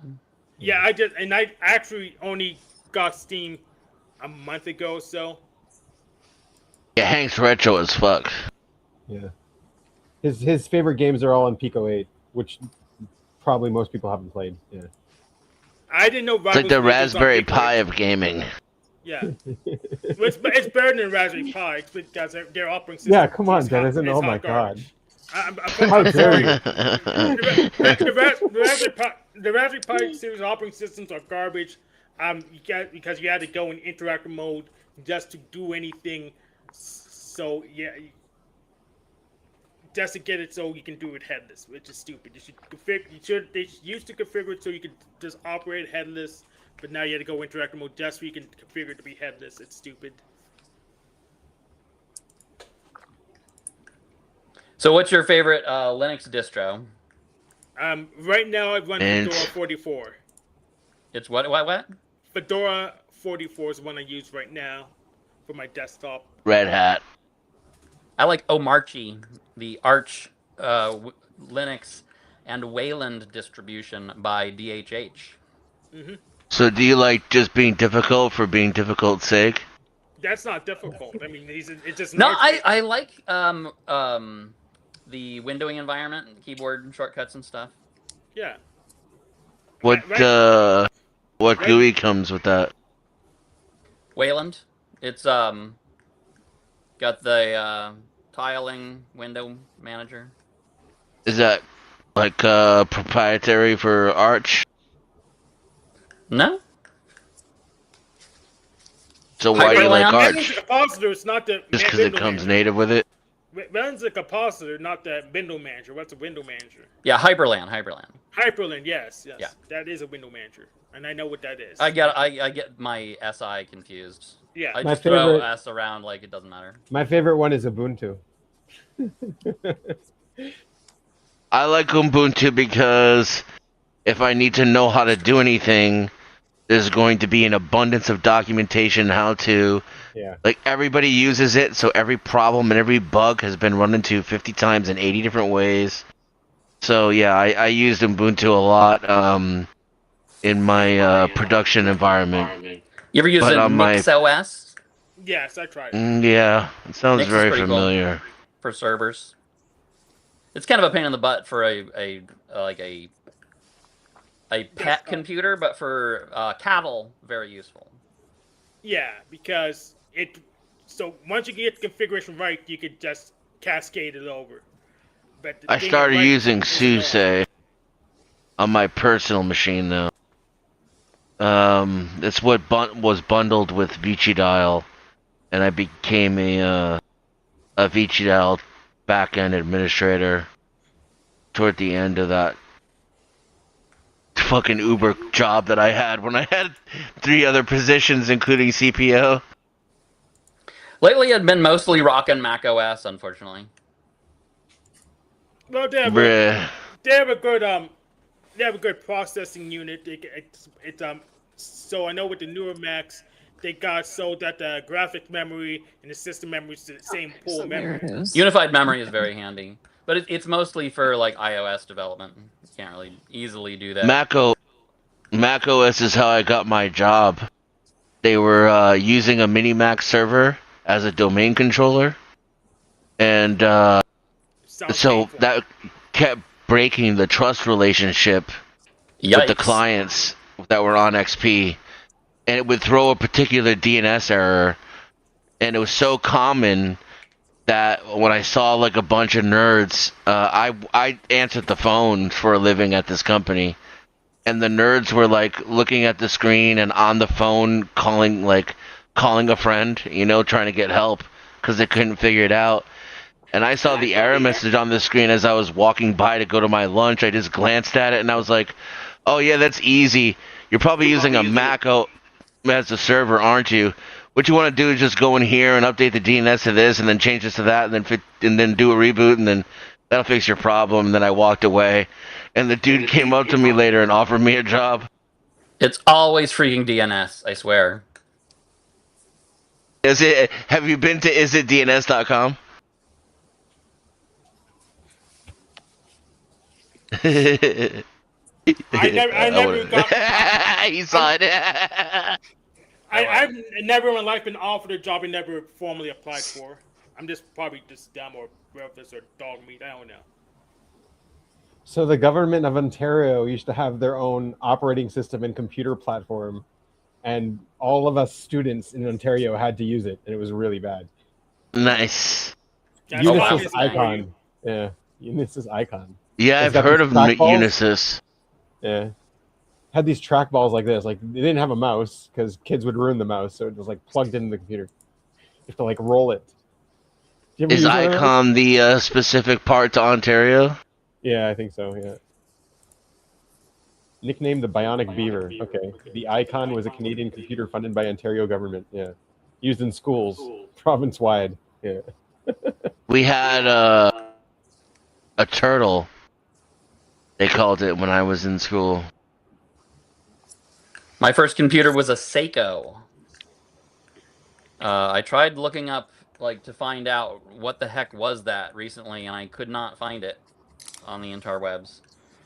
The old My first computer was a Tandy. green screen monitor. And then I got myself an 8088 A TI? amber screen. Hell yeah.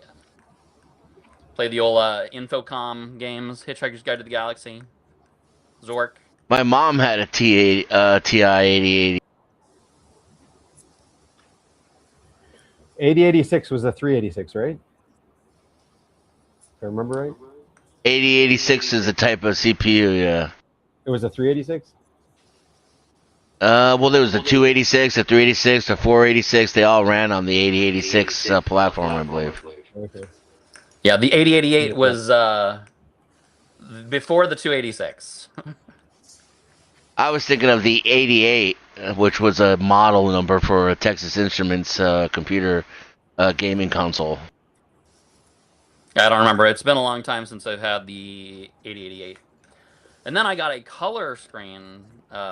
We skipped to the 386. Hell yeah. Then I was doing a lot of dial-up bulletin board screens in ANSI Oh, art. yeah. I was Agent 42 of the creators of Intense Art group.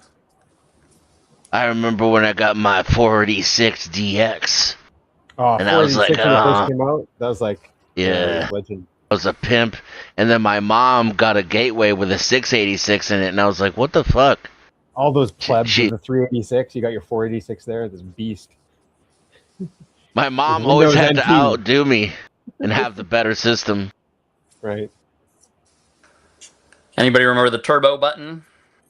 Oh man. Yeah. You push that button in your computer. Didn't do anything different. It's just a button to make it feel like it worked better. The light went on. Yeah, the light went on. And it made more noise, but it did everything the same. I actually recently heard a thing of why the turbo button existed, because games didn't have clocks. They just ran as fast as they possibly could, and they ran at the speed of the CPU.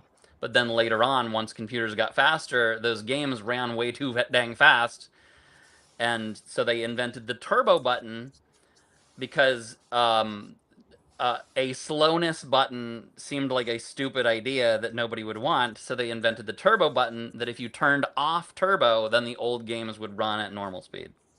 There you go. But it was a very niche problem. Yeah. Before they used hardware timers, yeah, they just ran off the CPU clocks. Yeah. Yeah, just run as fast as you can.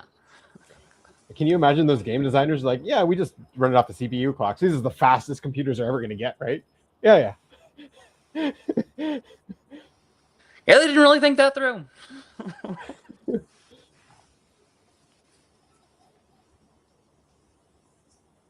I remember back in the day, back in 2013-ish, we were talking about, engineering the React.js framework, and talking about React Native and how we were going to architect it, and this feels unnecessarily expensive to be doing all of this bookkeeping and all of this, and just you can you can rely on the fact that hardware will get better.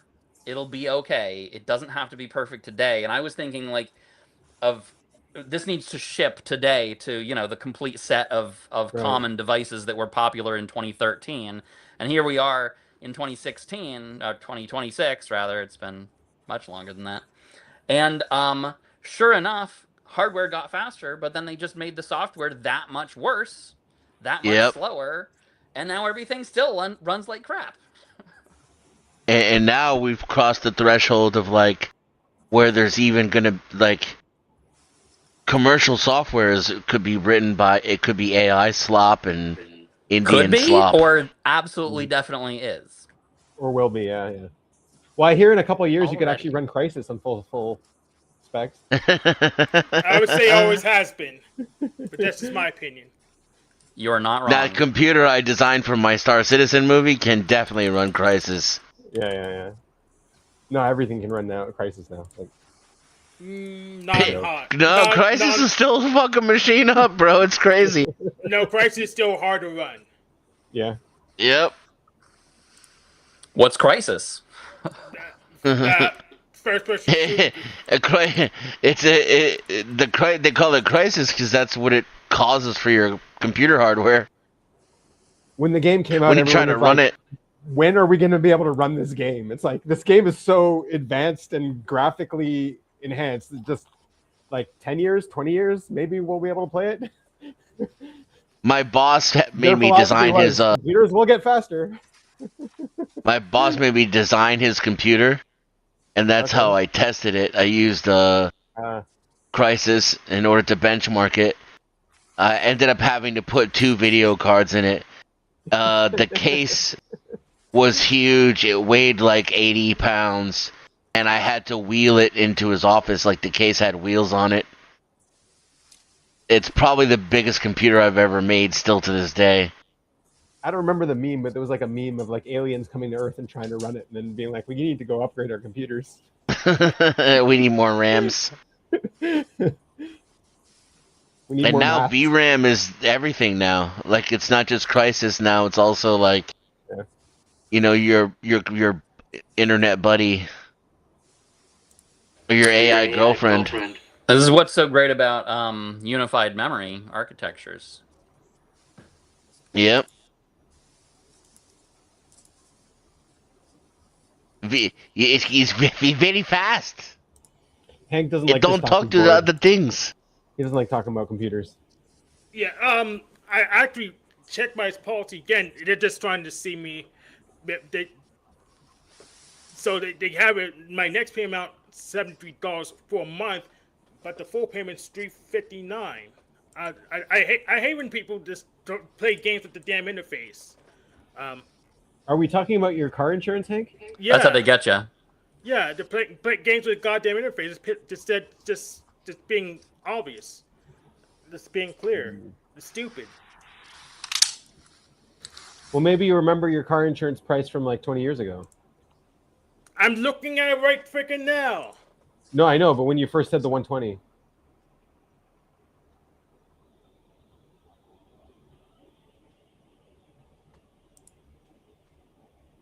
Yeah, I fell flat.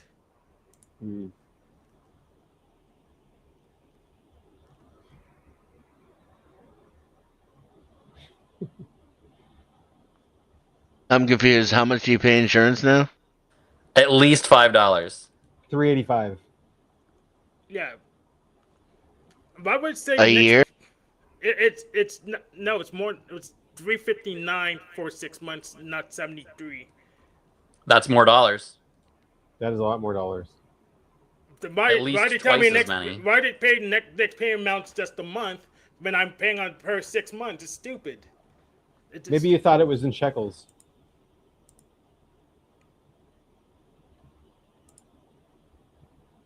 Do I need to just show the damn thing?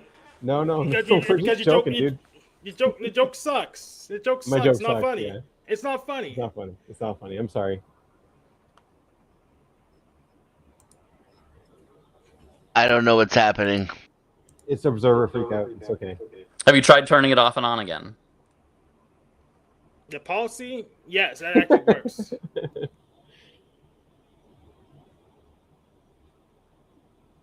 You could I get got an car AI insurance agent just to to move. argue with your insurance company and try and get your money down. Missing information. But yeah, the things just set up just confuse and beguile you, because it said next payment amount. Then they had the full payment amount, but I was assuming it was a 6 month thing because I just saw the overview instead of when in there. Because if it was honest, they say next payment amount will be that total, the big number, because I was on 6 months, 6 month plan, but they only say next payment for the next month, so it's just there to deceive you. That's how they get you. That's how they get you. I got credit card companies calling me and be like, "Hey, you want to join our credit card?" And it sounds better. I'm just like, I just don't. It sounds like a great. Yes, you're selling it very well. It sounds like a better upgrade to my credit card. All the numbers you're saying are better numbers. Why would I say no? I just feel like the answer They is no. fuck Sorry. you in the drive-through. Yeah, I know the answer is no. It just doesn't sound like no is the right answer by what they're telling me. Yeah, I don't trust anything anymore. Yeah. Better numbers are better numbers. But there's always secret numbers. Yeah, that's the point. There's secret numbers. There's like a. This I think that's this part of the company double like observer thing. Is I always know that I don't know. You know. There is missing this information. It's real. It's true. This company reached out to. I know that there's missing information, but I don't know what it is. And I'm okay with that. Rumsfeld called those unknown unknowns. Yeah, am I okay with? No, I'm not okay with that, because usually I get the downside of all this trickery, and I don't get the upside of people helping me get in the door somewhere. So I'm just coming in and cleaning up like the goddamn janitor all the time. I'm just used to like having decider freakouts all day, every day. I'm just glad finally there's one thing that I'm not freaking out about. Ugh, there's got to be something, right? Who was mean to you today, Tom? Right? Somebody was mean to me. They unfairly singled me out and asked me to do something that was totally standard, but I shouldn't be expected to have to, etc. Who made you feel stupid, Tom? I can't tell you. See, it actually is making me like stressing me out. I'm just like, oh, that's so annoying. Stupid deciders.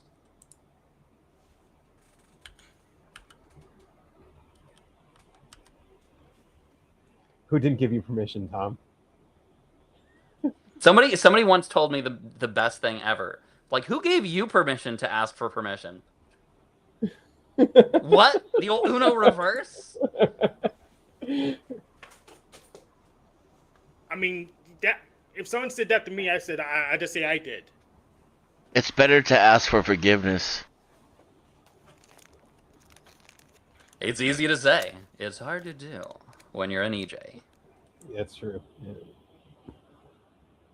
What if one of your decisions has a negative repercussion on someone, Tom? Gotta be a TP, bro. Am I right? It's a fear. Like, it could happen, you know? It definitely will happen. It is guaranteed. Yeah. But which one? Which decision? Yeah. Which one? Or which person? Failed decision? Because like decisions get automatically made by waiting too long. Default decisions. Sometimes not making a decision is the right decision, though. Sometimes, but which times? When everything is going smooth, well, you have to decide. You just don't touch it. You don't touch it, because touching it ruins it. No, I've learned that it's the opposite of that. Whenever everything seems to be going smooth, that's the calm before the storm, and that's when you need to be most on your toes. Right, because then when you touch it, the storm comes, and you were right the whole time. There is a storm coming.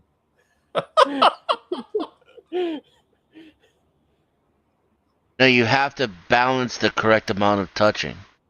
It has to be like a fondling. That's what my wife said. She's correct. She's very wise.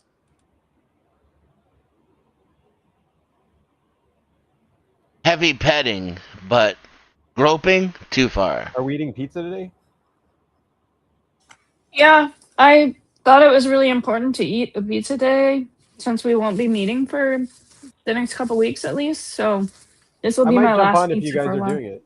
Now Oh. just keep Oh, doing okay. it. Yeah, Yeah, if I'll You know, keep I've never doing it. known I'm- Annie to eat a I pizza. might jump on like for a bit. I don't know if I'll. I think this is the first time I've ever seen Annie eat a pizza.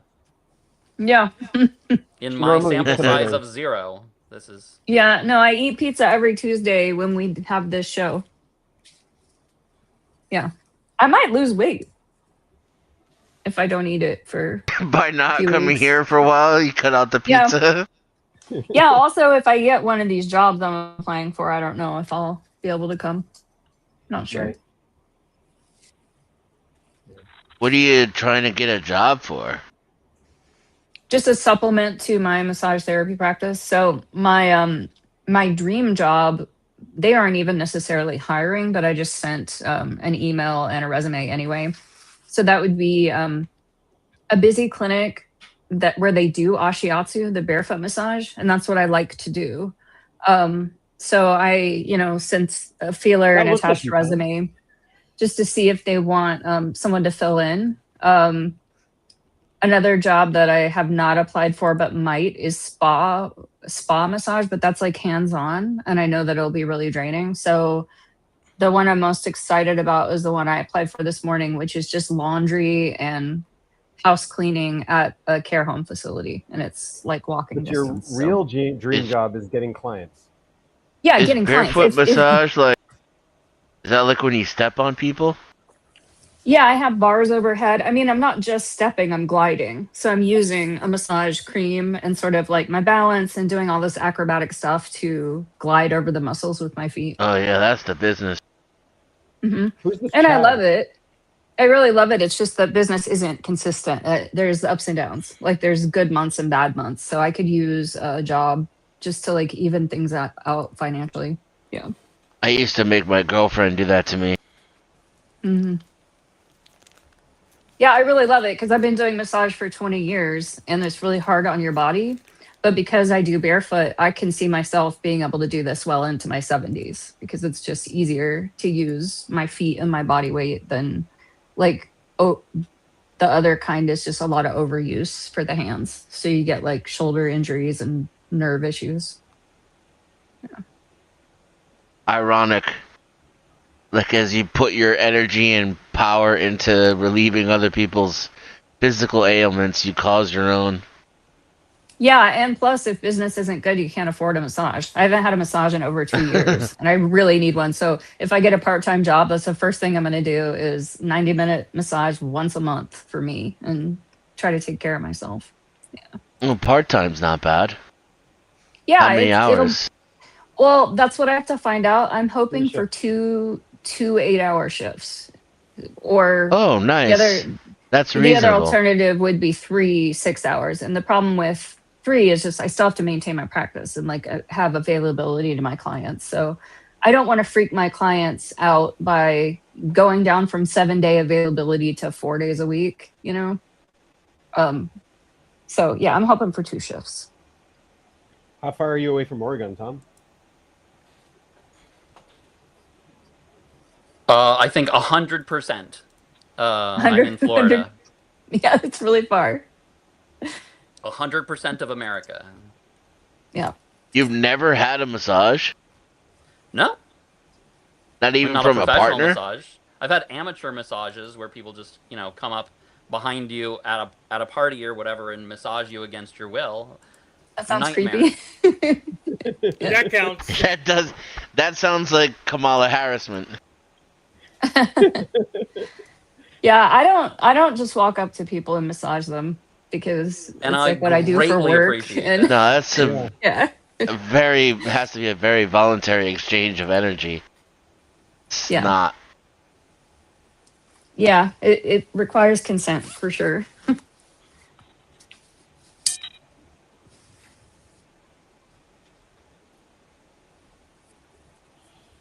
Yeah, but if you can get a chick to walk on your back, it feels amazing. It is just, it's really up there. Like with bacon and pizza. All Bacon the way grease at the top of massage. the list of good things.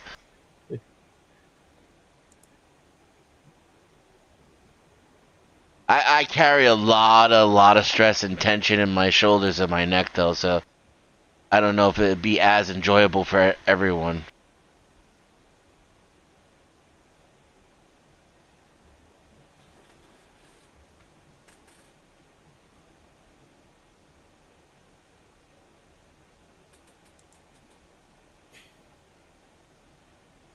Hank, you should commit to the goatee.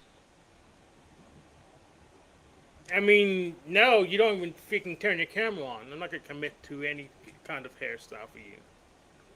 Not I'd like for to me, see for one of those you. curly mustaches that curls up at the corners. That would be cool. Oh, you haven't seen the Lego I guy? have one of those. Have you been? You haven't followed that Prove Lego it. story? Yeah, bricks and minifigs. Yeah. I have at least been on top of that kind of internet drama. I think it's the SF play in me. I need a certain amount of ludicrous, stupid drama in my life, or I go stir crazy. Yeah, it's understandable. Because he's got that If you're, mustache, that guy. Yes, we'll go. I'll pull him up. In fact, I will. In fact, I have. he does it too much Dr. though. Robotnik. My twist is subtle. You don't have to stay forever, Tom, but I saw you checking your watch. No, just somebody texted me. But yeah, I you're appreciate the off. permission. You definitely have permission. See, that guy. You have permission to stay. Nobody gave me permission to ask for permission. How about that? That's right. Nobody did. God did. Prove it. Wait, that's new. Did Lego just pull the plug on bricks and minifigs? They can't pull the plug. They're not the same company. They have no affiliation whatsoever. Yeah, they probably can't pull the plug. They can't. They could stop them. They could That's just issue a clickbait. cease and desist on using the their logos and things in their promotions.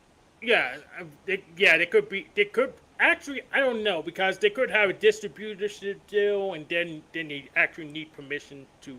I don't know how it works, but it's not technically a franchise, so I don't think Lego could stop them. But they could just not sell any more Legos to them. But they could. Yeah, bricks and minifigs is technically what Lego has in their boxes. But... I can like if it goes on long enough, I can totally imagine Lego corporate legal wanting to distance themselves from the situation and they already engender are, yeah. goodwill in the culture. Yeah, they have a licensing and commercial agreement. So the commercial agreement lets them buy new Legos at wholesale prices. And the licensing lets them use the Lego trademark as an authorized Lego reseller. Oh, dang. If they lost both of those, they'd be out of business. Yeah, it would hurt them. Yeah, the problem is they should have been out of business already. I heard the guy's lawyer sued him. Cool. Wow. To get sued by your own lawyer, that's tough. Yeah. That's tough. That's crazy. At the very least, if they're going to continue in business, they got to rename. Yep. I would recommend it. And he needs an aesthetic. It was dumb though. Stat. Like the Don't call yourself, we steal from old people. Yeah, it's cool to be corrupt and to steal from old people. It's kind of the American way. But you consult your lawyer first. Right. Then you lie. Don't go doing all your shit and then all of a sudden your lawyer finds out from Ben. You know, that's not how you want that shit to go down. That is not how you corruption. He was not good at corruption. Yeah. You need to produce a book, how to corrupt correctly. Those books exist. It's just called strategy books. This is called business administration. Yeah, yeah, pretty much. Like this book here. This was a good book. The Art of War is not applicable to naval war, unfortunately. It's all land-based. Yes. Yeah? Yeah, and I actually read What's it about? It's about war strategy. And the art of it. It's by a guy named Sun Tzu. Yeah, it's and about also strategy. dragons. It's actually dragons. like a how-to manual on how to draw war, Yeah. how to paint war scenes. Oh That's shit, more of our Tom's Okay, I rubbing gotta off on go. me. Yeah, you gotta leave, Tom. This is too much. You're infecting me. I mean, it's not like you're gonna damage anything. You're It's the retired. same guy. Look at the Chad.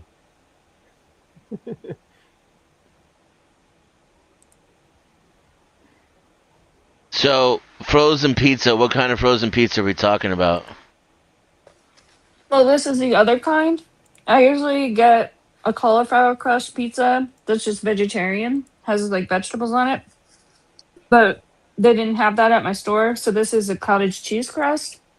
Um, it's the one I had before, and the first time I made it, it was too floppy. It doesn't So look this floppy. time, yeah, this time I did it 5 degrees higher. I put it on the bottom rack, and I cooked it 5 minutes longer than they said to cook it, and it's pretty good.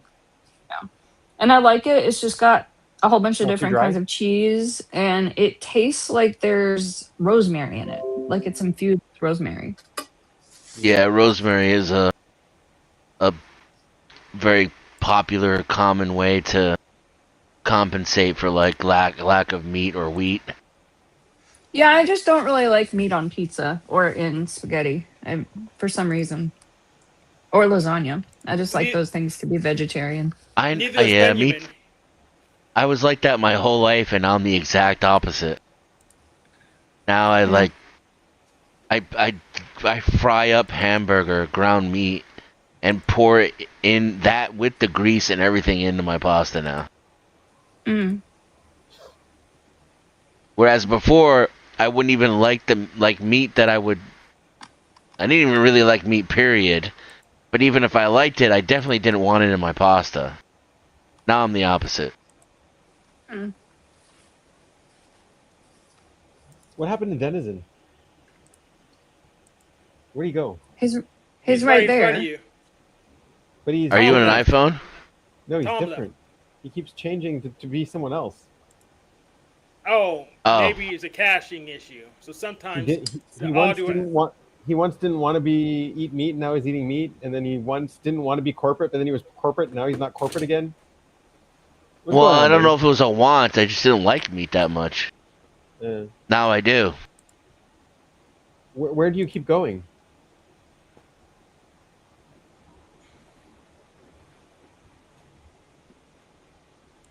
The grocery store? Oh, okay. Well, technically, I don't go to the grocery store anymore. I haven't been in the grocery store shit since Obama was president. You order things. You're one of those guys that orders everything That's a to long your time, house. dude. Yeah, I get everything delivered. I haven't been to a mall since the Clinton era.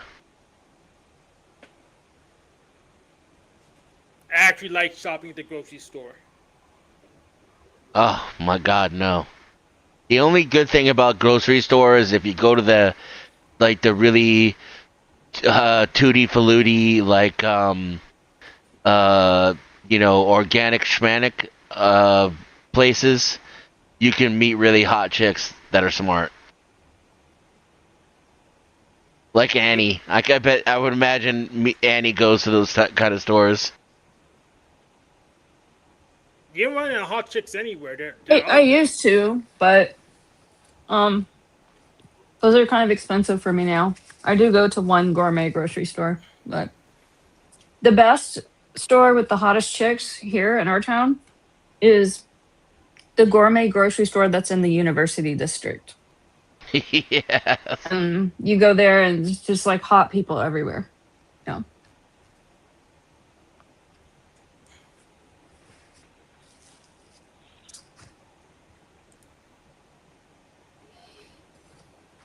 But I don't really worry about those kind of things anymore. Now that I'm almost 50.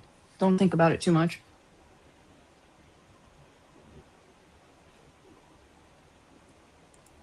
I'm almost 50 and I think about it nostalgically. I do like it when I get a client that's really young, like say a young woman in their 20s, it's just it just amazes me, just like the youth, like Yeah. they they smell good. Like everything about them is better. It's like when you get a new puppy or a baby and they just smell so good. They just smell like brand new. I love how Yeah. healthy young Fucking people hate smell. young people. Well, they can be annoying, but it's amazing No, just it's the just feeling to me, their muscle tone and their skin tone. It's like just yeah. incredible. It's like up until you're 30, your DNA doesn't even degrade.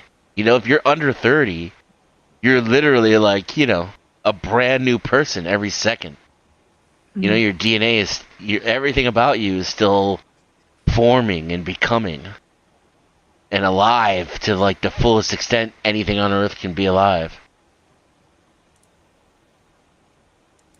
Now we're just death and decay. Yeah, We and it's passed all already. downhill. All And down. arguably like the best part of life because youth is wasted on the young.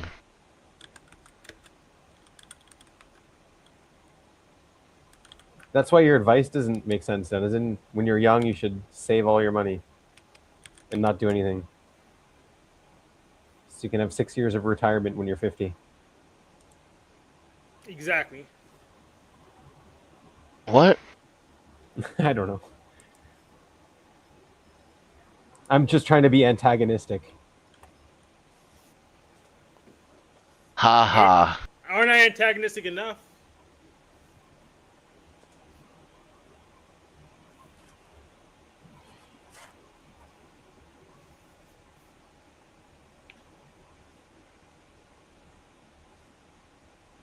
What was my type again, Benjamin?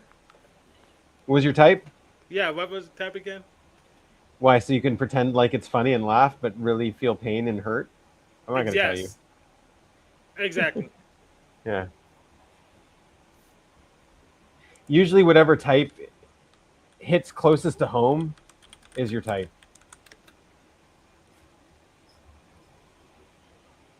It's never felt like a bad thing for me though. What? When it hits close to home. Yeah. Even some of my shadow, arguably that makes the parts that are really bad like harder to get to. Yeah, r/ENTJ was the only subreddit that um, just gave me a temporary ban. So it's probably that one. It was only for like a week, but it's not a big. I bet you never even joined the ISTJ one. Of course not, because none of my tests told me I was a censor. Literally none of them. Oh, Over none my of whole them said life. you were a censor. None So of that, them. that means you must not be a censor if the test didn't tell you. There's no It's just evidence. it's just highly unlikely that I am if no test ever told me. Right. So there's no evidence for you being a censor, so you can't be But a censor. there's one there's a reason. Not every test. So Eric from talking to famous people. So he couldn't tell me if I when he interviewed me, instead of trying to he couldn't figure out between INTJ and ENTJ. I think he gave me 3 different types instead. So he gave me just INTJ, ENTJ, ESFP. I think, or was it? He had a typing police on me way back in the day. He said it was an FI dom. Uh, yeah, that doesn't Yeah, make sense. it doesn't Yeah, make sense to me.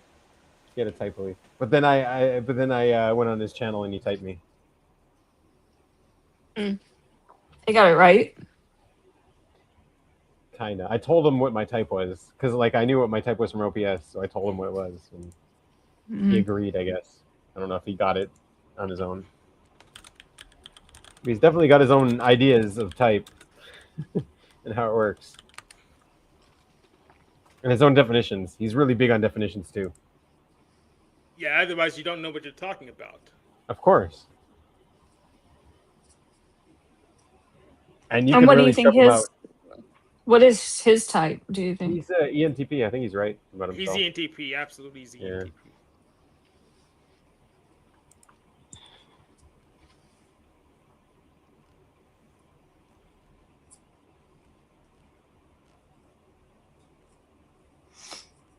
I wish he was something else, and I can call him out because that's what he does to everybody. He's always doing type police and calling people out for not being their type. Yeah. I know. You know him? Have you seen him before? I have, yeah. Oh, okay. Not much lately, but Yeah, same. he's pretty weird. Yeah, he is. Yeah. He I remember back when his girlfriend or his wife or whatever left him, and he was having like auctions online of who his next girlfriend was going to be on his channel, and he had just Yeah. people applying for it. Yeah, Wow. and then I he wouldn't. picked one. He picked one. One of them became his girlfriend from his channel. That's Who's this? not a job I would apply for. That guy. Yeah, this guy. Yes. And we'll read the comment section for this one. This is the one they typed me. So, one guy says, FE Polar. So, it's too late 2 hours for me to accept ESFP. I would say sleeping 3 to 6 hours a night and declaring enough. I may not remember this properly. It's pretty inconsistent with SI Dom, but not definitive. They say Yeah. IXTJ. You definitely sleep last. Yes. This There you go. says, ISTJ. Look at that. He's an ISTJ. Who's this guy? Yeah, He has this strong one says, TE tool. Definitely not third slot TE. This guy knows how to type people. Who is this guy? He's got a really good explanation here, dude. who is this guy? Just change. Turn off that.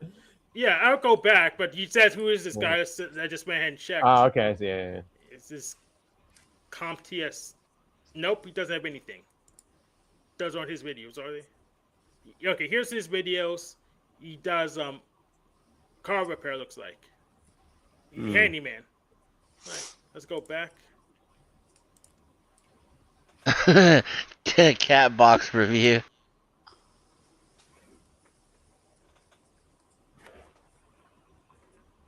Gador, Anho.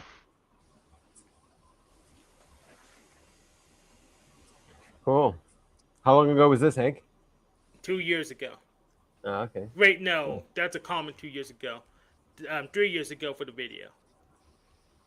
Nice. So what are you? Who knows? ISTJ? Why don't we go to the end of the video and watch? He gave me 3 different types.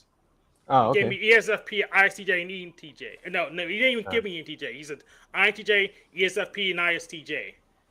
So we couldn't even get in the same quadra, so I just dropped it. If you can't localize it to one quadra, then you don't know my type. That's right.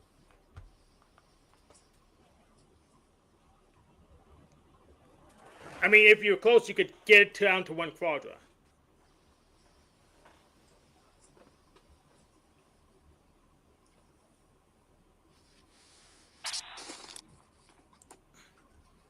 I will read the rest of it. Yeah, I just don't talk in the same way. We've got the same problems, Hank. It sounds like the problems he's having at work are with people not following procedures and not paying attention to details. He also sees things quite clearly. So it must be frustrating being around people who are so sloppy and careless in the workplace. I have a great respect for ICJs. They're really great people. Our society would completely fall apart without them. Look at that. Where was that? Yeah, that one. This one here? No, the one above. The one at the top, yeah. Guy just below. That one, yep.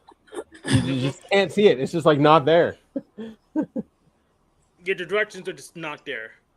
Well, you just keep skipping it. I'll just search for it. Tell me a string. I Read said part of it. it sounds like the problems he's having at work. Oh, so it's the one I was actually already on before you said go look at the other one. Okay. Okay, Hank. That was the one I was on before you said not that one. Okay.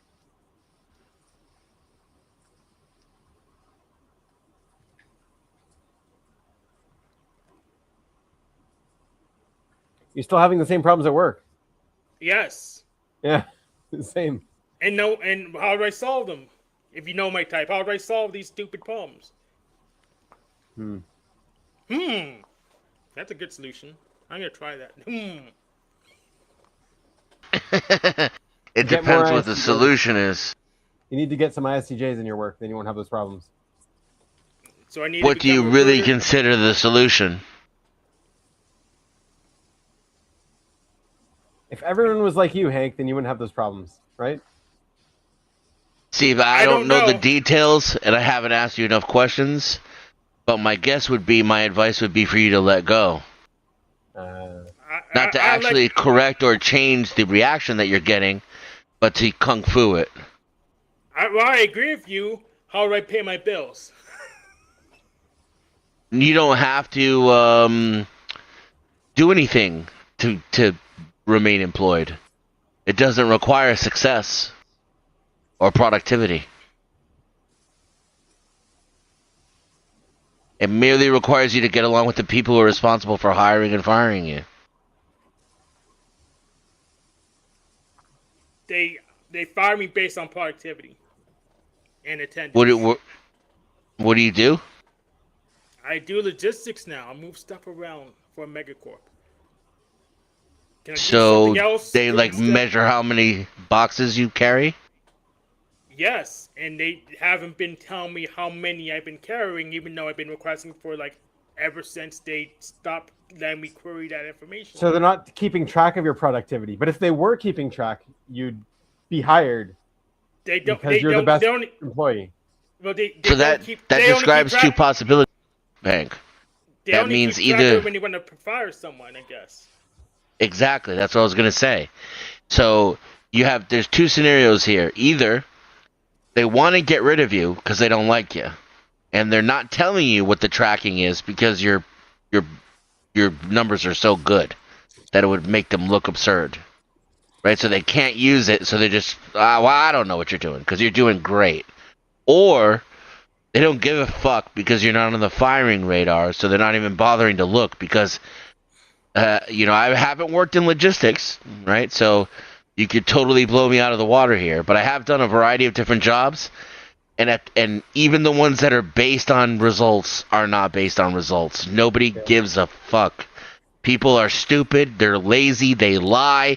They cut corners. The customers don't even care. They rather have someone fuck them over, overcharge them, break their shit, and do it with a smile and a brown nose than they would have someone like me who's not even mean. I'm just curt, direct, and to the point and blunt. But your shit will run like ship shape, and you won't even need me. You can pay me half as much and then fire me because it'll run itself for 15 fucking years. I'll do it so well, and they don't want to deal with me. That's Don't how look at you under people the are. microscope if they don't like you. I mean, I'd rather the former as long as you don't, guess bullshit me about how long things would take. Well, they will Bullshitting's bullshit useful you. sometimes. And if you know it's bullshit, it's still in your favor. You're upset because you're demanding the same level of integrity, responsibility, accuracy, and productivity out of others that you put on yourself. And I would flip that formula as a solution. I would lower your standards to the others. Now, here's a cautionary tale. If you've already established a baseline in the company where you're at, you can't go back. You can't start acting like the other ones.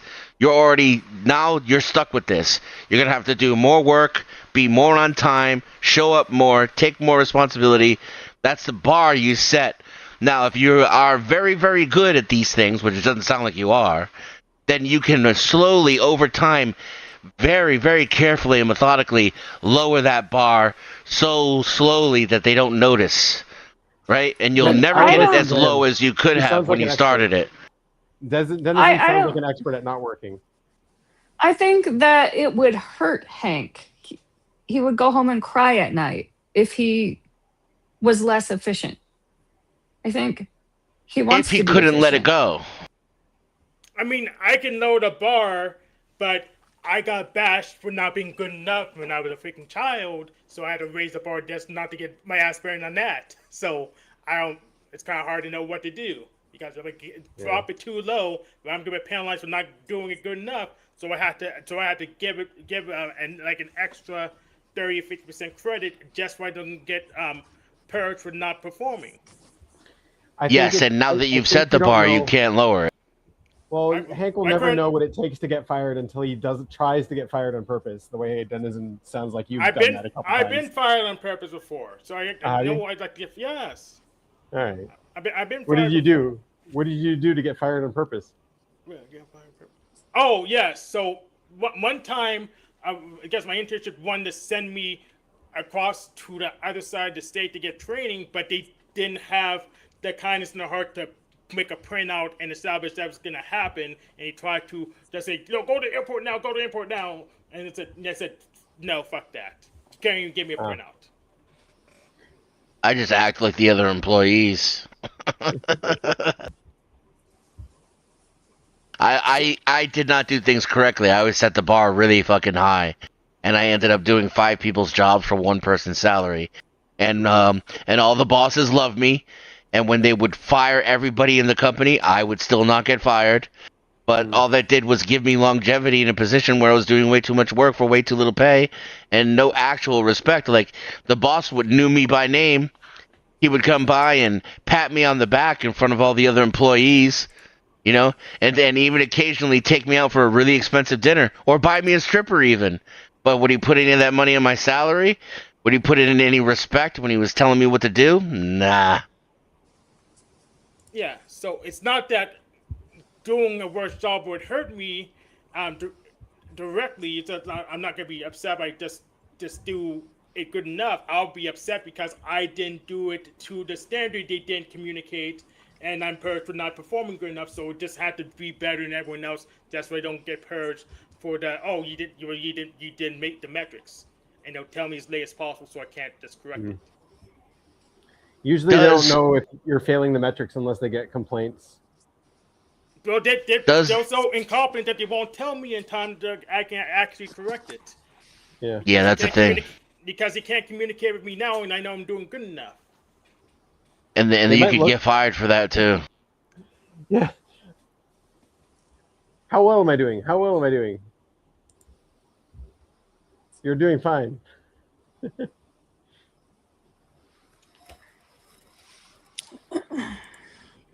So I get burnt on both sides of the damn platform. How old are you? 34 now. Oh, your DNA is degrading. Yeah. I was gonna say you're a little old, but you might want to just consider just doing another job just for the hell of it. Just switching careers. If you're unhappy. If you're relatively happy, you just have some irritants, don't shake up your life. But if it's like, fucking with your sleep or giving you indigestion or putting you in a bad mood or you fucking resent getting up and going to work every day, then change. We resist it like motherfuckers, right? We're terrified of it, but it usually ends up at least giving you a reset, at least giving you another data point of something you don't like and don't want to do. I mean, change to what? Anything. Doesn't fucking matter. Alright. It's not like carrying boxes fulfills your need to be meticulous or your analytical side or your love for argumentation or any of that stuff that makes you Hank. Building and it's fixing so computers. You should build and fix computers. With what parts? With So- whatever parts they pay for. So this might actually be a good time for you to start considering to embrace your entrepreneurial side. And since you have computer knowledge, you would be ahead of the game. What you could do is put like Facebook ads and shit like that to buy used stuff off of people who didn't know what they bought, right? They go buy a computer, they spend way too much money on it, they don't use it, it's like a coat rack, and then you go and you buy up the components for less than what they cost retail. And then you put them together and build computers and then sell them right back to those same people for the price of all the parts combined with a little bit of extra for your Hank time. This is the economy is good for this right now. It's not as good as if, like, in the heyday when part prices were low. Obviously, that's better. But now the inflation in the parts provides an opportunity for you as well in the used market and in the aftermarket. Yeah, I need to get better at fixing stuff. I mean, I have a monitor I need to be capacitorized that I didn't do yet, even though I had the capacitors. I had the capacitors Oh, I available had to do that to a monitor once. That's annoying. yeah. So I do not work on monitors. I'm afraid of electricity. I mean, who's not afraid of electricity? Well, that's why he would pay you, Hank.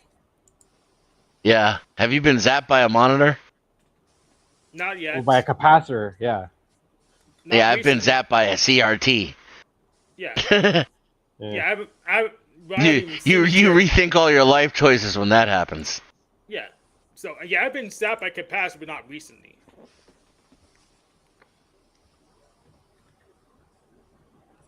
Let's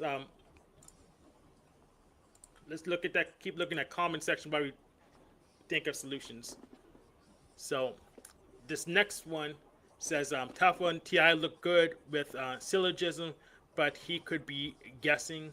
He looked polar with the genealogy and missing generations. He had IXTJ vibes when describing work squabbles because he was very pushy with TE, almost childlike when he first talked to the guy, but eventually thought that wasn't enough, and so he had to tell the supervisor, Tattletale LOL.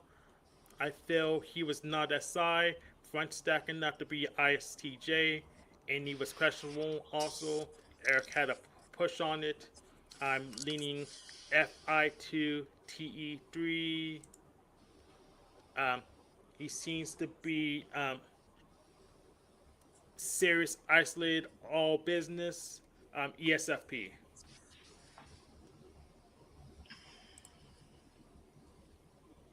And this next person says syllogism is always TE. TI is just general deducto because TI is not a true oriented function. TI is just a opinionative thinking. Oriented. Yeah, oriented function. TI is just an opinion. This guy's a bit jealous of Ti. It's okay, bro. Like, where did we touch you? Point to the doll. Show us on the doll where the TI hurt you. Yeah. And this one says ICJ for this typing.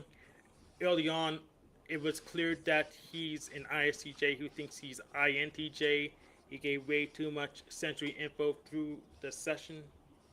Hmm. And Eric says, I kind of think he's probably ESFP.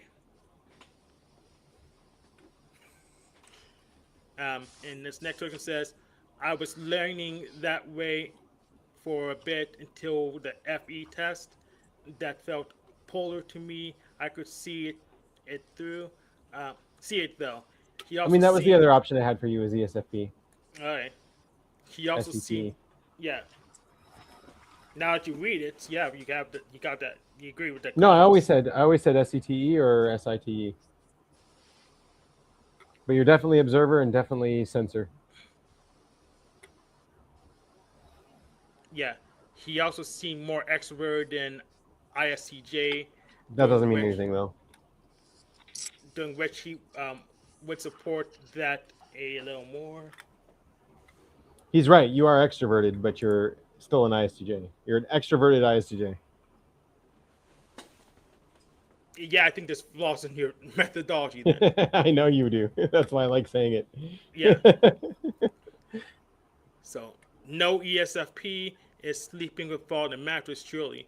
He seems ISTJ, dedicated to his job.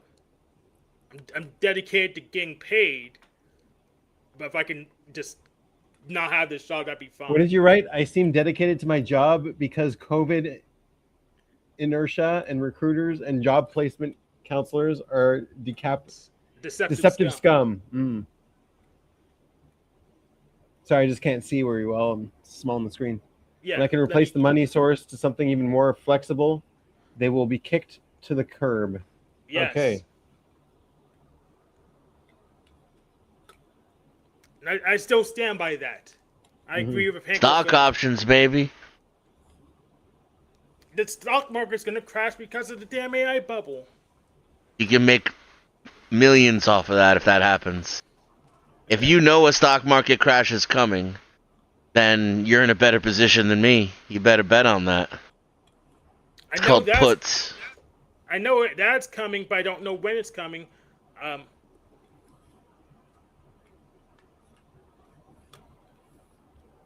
I wouldn't be so sure that it's coming. The major Yeah, drivers of the markets right now are doing really, really well with AI. They're making shit tons of money. they You are can't listen. Yeah. because it's perceived value. It has nothing to do with the real value. yeah, it's The real Well, I perceived. value mean, is very low, but the Well, no, perceived no, value but is high, perceived. and people are No, you just investing. described the last 150 years of economics, though. Yeah, pretty yeah. much. So, well, perceived value is value. It's no. I really did make a distinction between it, but Well, the I do. problem, but the problem is that the chatbots aren't going to take away all the jobs. I know that already because we already had an AI winter like 40 years ago when they did the same narrative. Hmm. No, the chatbots will be used to enhance the elite's end of jobs. So, like, in your career, you're going to have to learn how to integrate AI, as it's called, so basically LLM technology, into your workflow, and increase your expertise in that area in order to stay competitive economically. That's how it's going to change the job market. And it may cause a reduction in the overall workforce because, like, one person who can AI really well can do the job of three normies. Yeah, but here's the thing. I There's two things actually. One thing is that AI isn't much different than the application tracking systems that kind of interface with every job since I've been able to get jobs, since I own to do jobs. So, so 10, 20 years, AI has been relevant. Two, um, I've been interfacing with AI since I was a child because I'm a gamer. So I Yeah. guess so I have a lot of experience with AI. And Yeah, you should three, exploit that. okay, how should I exploit that? I mean, here's the thing. Like, I haven't asked you nearly enough questions to know what's good for you, right? Because it has to be, the solutions have to be tailor made for you. All I can do is tell you what I would do, and that's kind of useless, but I'll do it anyway. If I were you, I would go get a bunch of Amazon certificates and fucking have a nice cushy, server job where you automate, server deployment for people to run their AI on, and get paid $120,000 a year for a boring architecture job where the most exciting thing you do all year is go to free seminars where they teach you about the latest, server modeling and virtualization techniques and blah blah blah blah blah and schmackety schmackety. And then just bank that money, create yourself like a pool of $250,000, and then sell stock options like Warren Buffett does.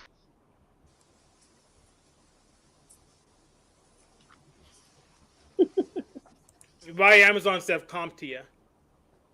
Whatever you want. Amazon is just easy. It's there. They're always hiring. There's all the certificate programs are going to be geared to that. Keep in mind, I've been out of the game for like 5 years, so take what I say with a grain of salt. But like when I was in IT, if you wanted to do server virtualization and you wanted to do it easy and lazy and get paid the most, Amazon's the way to go because that's what everybody wants to do. So it's out there. There's probably literally a place that will test you for certification in your city because that's how common it is.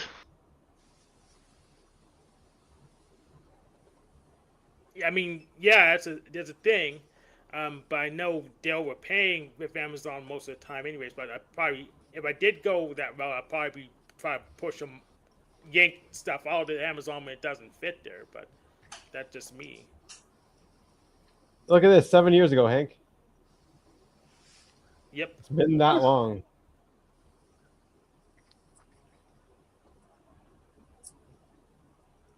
And I think I was in IT. The job I did have, they didn't want to. I think they didn't want me to certify in anything really. They just went very busy work. So I started excelling in the corporate environment when I stopped doing what I wanted to do and just found what they wanted me for, and then did that and fulfilled that role. Like they don't care. They don't care about the right way to do things. They don't care about the efficient way to do things. It's I ended up saving the company I worked for $250,000 a year. I had to do it without permission because telling them and showing them wasn't enough. I had to do it without permission. Trick my bosses and my managers into doing certain things. Do what I could behind their back against their direct instructions. And that's just because I was responsible for it. So I didn't want to have to come in every Sunday in the middle of the fucking, I didn't want to get calls at 2 a.m. So I made this shit really badass and upgraded all their old fucking technology that was costing them out the ass for no reason. And I dragged all the departments, my director, the CEO, the president, the managers, the call center managers, all the fucking users, the goddamn employees. I dragged them all kicking and screaming into the fucking technology that was already 10 years old, but it was 25 years ahead of what they were using. yeah, here's the thing. Underhanded trickery does not come naturally to me, and I do not know how to learn it. So embrace the suck. That's what we would say in the Marines, right? Just whatever the flow of bullshit is, find yourself a really crispy, burnt turd that's floating, and ride it. That sounds like a great strategy. Do that, Hank. Don't buck the machine. It's not gonna get you anything but fucking agita. You know, Hank is lost by your weird ass metaphors. I'm lost by your weird ass metaphors. My bad. Yeah, go explain the metaphor. Shit flows a certain direction. You're doing all the different things. You're trying to clean up the shit. You're trying to get the people who are taking dumps to eat better food and take smaller dumps and cleaner dumps. You're trying to direct the flow of shit. So you're trying to stop it from piling up. You know what I mean? You're like, oh, it's a shitocracy. There's shit everywhere. Everything's all fucked up. And you're trying to fix it. So you gotta stop doing that. You gotta embrace the shit. They like it the way that it is. They like it the way it smells. And it's functioning for them. They don't understand how shit works. They're not smart. They're not meticulous. They don't have the same personality type as you. Businessmen are opportunistic. That is their single most defining quality, is opportunism. So that means whenever shit comes out of a certain hole, if there's money under the shit, they're like, oh, look, money. And you just need to follow that pattern. Don't try to make things better or point out where things are bad. Whatever the system is, become the system. Be like water. That's what Bruce Lee would say. You pour water into the bucket, it become the bucket. You pour water into the glass, it become the glass. Be water, Hank. Oh, that's pretty. Oh yeah, that's my thing. I'm excited for this one. I think I will actually wear it. Yeah, it looks good. It Oh, wasn't wow. cheap though. It was not cheap. No, that's a $75 project. Yeah.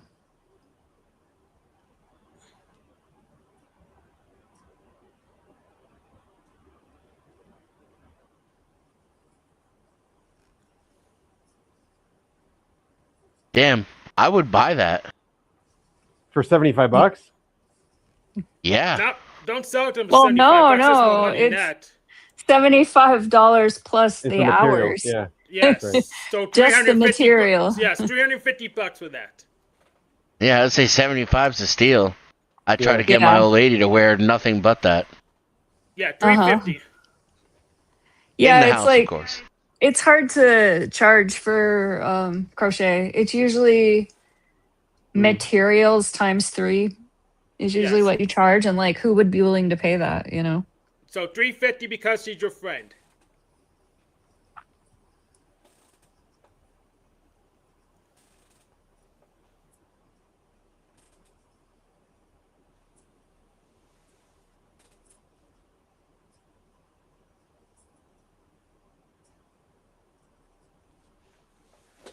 Well done, Annie. Looks good. Thank you. I Thanks. really don't feel heard right now. Because you answered my question with a metaphor that's just kind of, I don't comprehend. Benjamin Do you don't know comprehend. what I don't feel the heard. do you know what go along to get along means? Yes. Do that.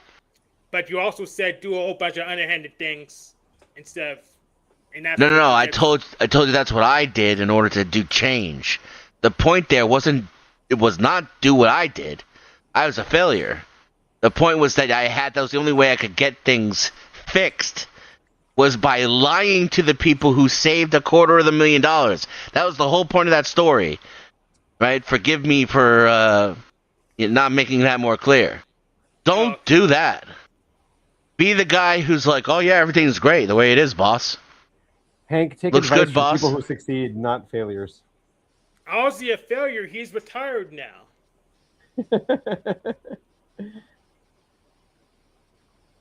I opted out of the system though, and I live a very minimalistic lifestyle.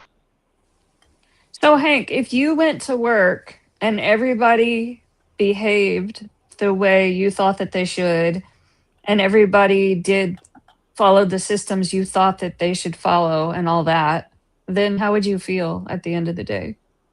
I mean, it's never been tried before, so I don't know how it would feel. Do you think you'd feel kind of empty inside? Because No, I can play video games. I'll make sure I'll get paid. Hopefully, then I can just play my damn video games. yeah.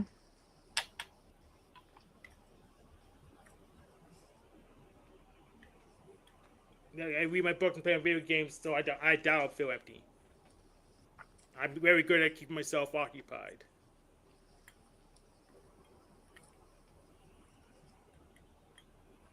But like I said, it's never been tried, so I don't know for sure. Yeah, I had the same exact problems as you, and it sucked until I just stopped fighting it. Then I started getting raises, promotions. They started like letting me hire people to do the shit I didn't want to do. I'm sure your life challenges are very different than Hank's. I'm just saying at work, I had very similar problems with people at work. The way he describes it, it's very familiar to me.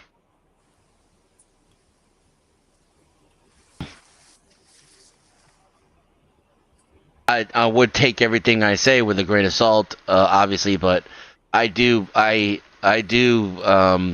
think I'm relatively experienced when it comes to corporate employment, and I don't think my philosophies are like completely out of hand. I think they're extreme for a reason. It's because I'm right. Well, assuming you're right, how do I get away with the deception? Yeah, I would not fake it until you make it. You have to actually make an attitude adjustment. And for you, since you're not going to be a fake, and it's not like you're going to change who you are overnight, it has to be a matter of like categorization, prioritization, things like that. Things that you already do naturally. You already categorize things according to your needs and your wants. You already prioritize things naturally. You're very analytical, right? I'm right about these assumptions, right? Affirmative. Yeah. So just use those personality traits that you already use on a regular basis to invent your relationship with work. Yeah, the work, it doesn't define you. It's not real compensation, right? All the ways that we've been taught to think about jobs are lies. And so when you're like you, and you're very pedantic, and you want to know the definition of things in order to define the reality in the relationship, you're like, but you're telling me this, and clearly it is not fucking this. And so it causes confusion and frustration for you. You have to acknowledge and embrace the fact they're lying. You're not confused. It's not what they're telling you it is. It's all the fucked up shit that they say that it is not. And They're if you shooing can away see it that with a lie. Yeah, but the thing is, I can accept the lies. The only thing that gets me is that they tell me a specific thing ephemerally, then they reverse it. Shortly after that, that's what gets me. Yeah. That will just make me max out my anger. Hank, what happens if you train somebody to do the wrong thing and you burnt the building down? Would that be such a bad? Could you take joy in that?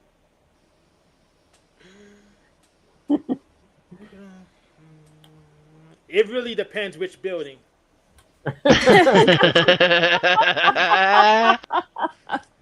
Can you recategorize that shift as your work challenge?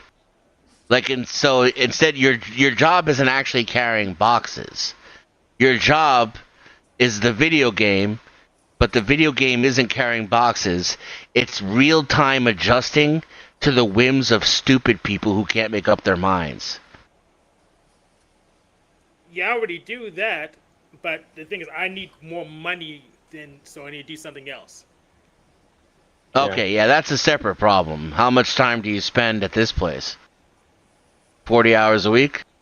More. A little more than that. Plus, it's hard on my body, so I have to 60 usually. But budget some recovery time. So plus the commute. So I would say At least 60, no? I would say 50 hours a week. 50? But if I count for all the support time I had to dedicate to a job. Okay, so now we're exiting my area of expertise a little. I want to preface with that. Right? I think you're gonna have to take a risk and get a different job, because the way to deal with what you're saying is you use the company time on your own personal entrepreneurial advancements. But if you're a warehouse, you can't do that. Every second of your day, you're busting your ass. So unless you've got free time at work, if you have free time at work, you need to convert that into a monetary. You need to monetize your free time at work. But if you're a warehouse, you probably don't have free time at work, in which case you need to change careers. You need to switch into a career where you can take more time, sneak more of the time that your boss thinks you're working for him, and actually you're working for yourself. That's bad advice. If you have free time at work, you play on your phone. Yeah, He needs more money. I know. Yeah, that was a survival job anyway. So I'm only here because all the other advice the normal common advice didn't work for me. Yeah. I was the wrong person for the advice. Yeah, you gotta have 2 or 3 jobs at the same time. So without killing yourself by like not sleeping and going to an actual second job, you have to secretly do your second and third job while you're getting paid for the first one. Stop giving away my secrets.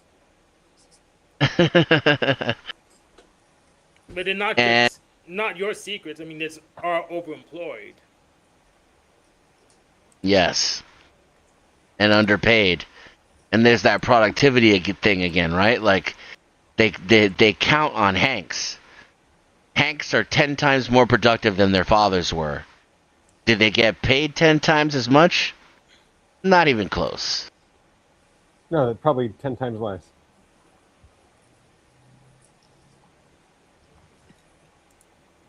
I'd hire a Hank. Oh, hell I'd hire yeah. a couple. I'd hire a couple Hanks. Here's how Hank's company could solve Hank's problems and make more money and solve some of their own problems at the same time. Promote him to the head of the department. Let him tell them how to do shit. Boom, done. Happy Hank, better workers. You think that's gonna happen? Not a chance in fucking hell is that gonna happen. I think half the workers would quit if you put Hank in charge. Good. Good. That's Like, good. They couldn't live up to the standards. Yeah, yeah, the that is other good. half Get 'em would pick out. up the slack, and he could hire a third of the number of people who left and be more productive than before they all left. The other Yeah. half would I've be seen it miserable. happen They'd go home. over They'd and be over like, and over again. they'd go home and they'd be miserable. Like, oh, that Hank guy, he's like making me do so much work, and he's looking at everything I do all day.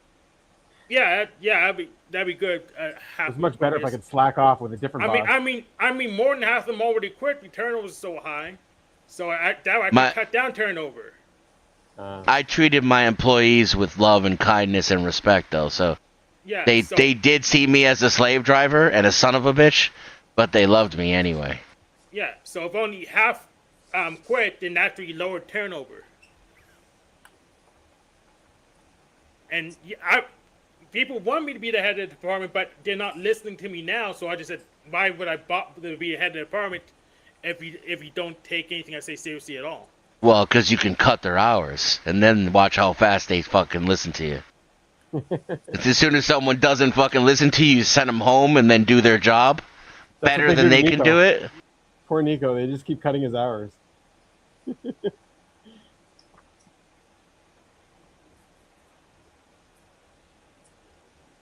It's like, I don't even need you to come in on Thursdays anymore. You just pick a random day of the week.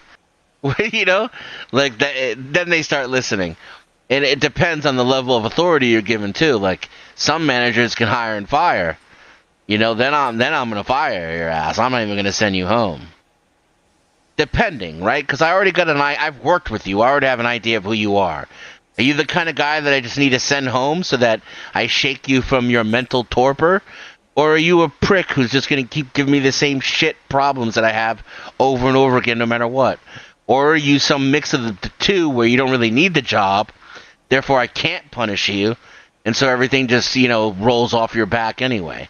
Well, whatever the case is, I'm going to act accordingly.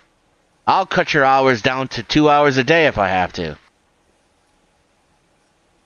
Yeah, so most of the management at my place, they're just corporate police, most of them. Yeah? Yeah. Sounds about right. So they just there to make sure that the policies exist and stuff gets done, and they're kind of not good. They're not that good of either of those, in my opinion. Yeah. And some of the people who did rock the boat, they got pushed off the boat, so no point. Yeah, you want to do the opposite of rocking the boat. Lean into the absurdity. Yeah, so for me to lean into absurdity, I pretty much need to stay out of management there. That's the simplest, easiest thing to do.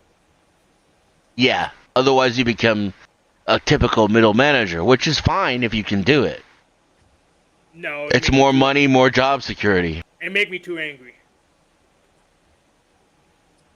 I can't trust the workers, and make me too angry.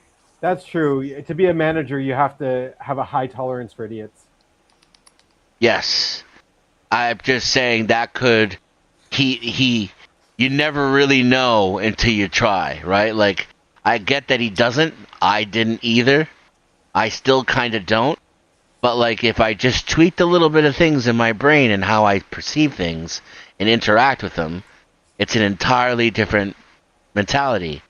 It's like, let's say you were planning revenge against one of your worst enemies.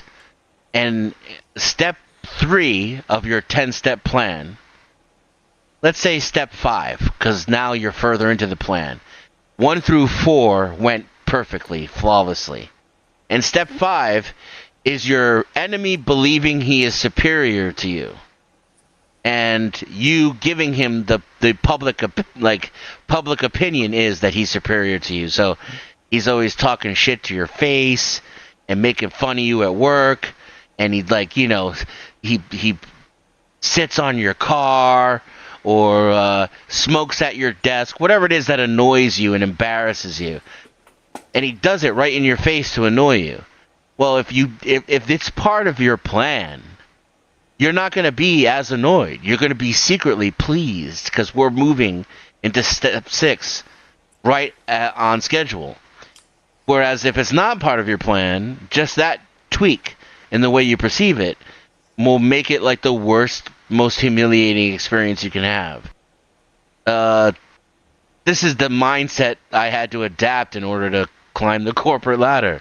I just stopped thinking of it as a fair, equal transit. Like there's all of the shit that they tell you when you're growing up in school is all lies. My boss was taking advantage of me like I was a slave and a dum-dum.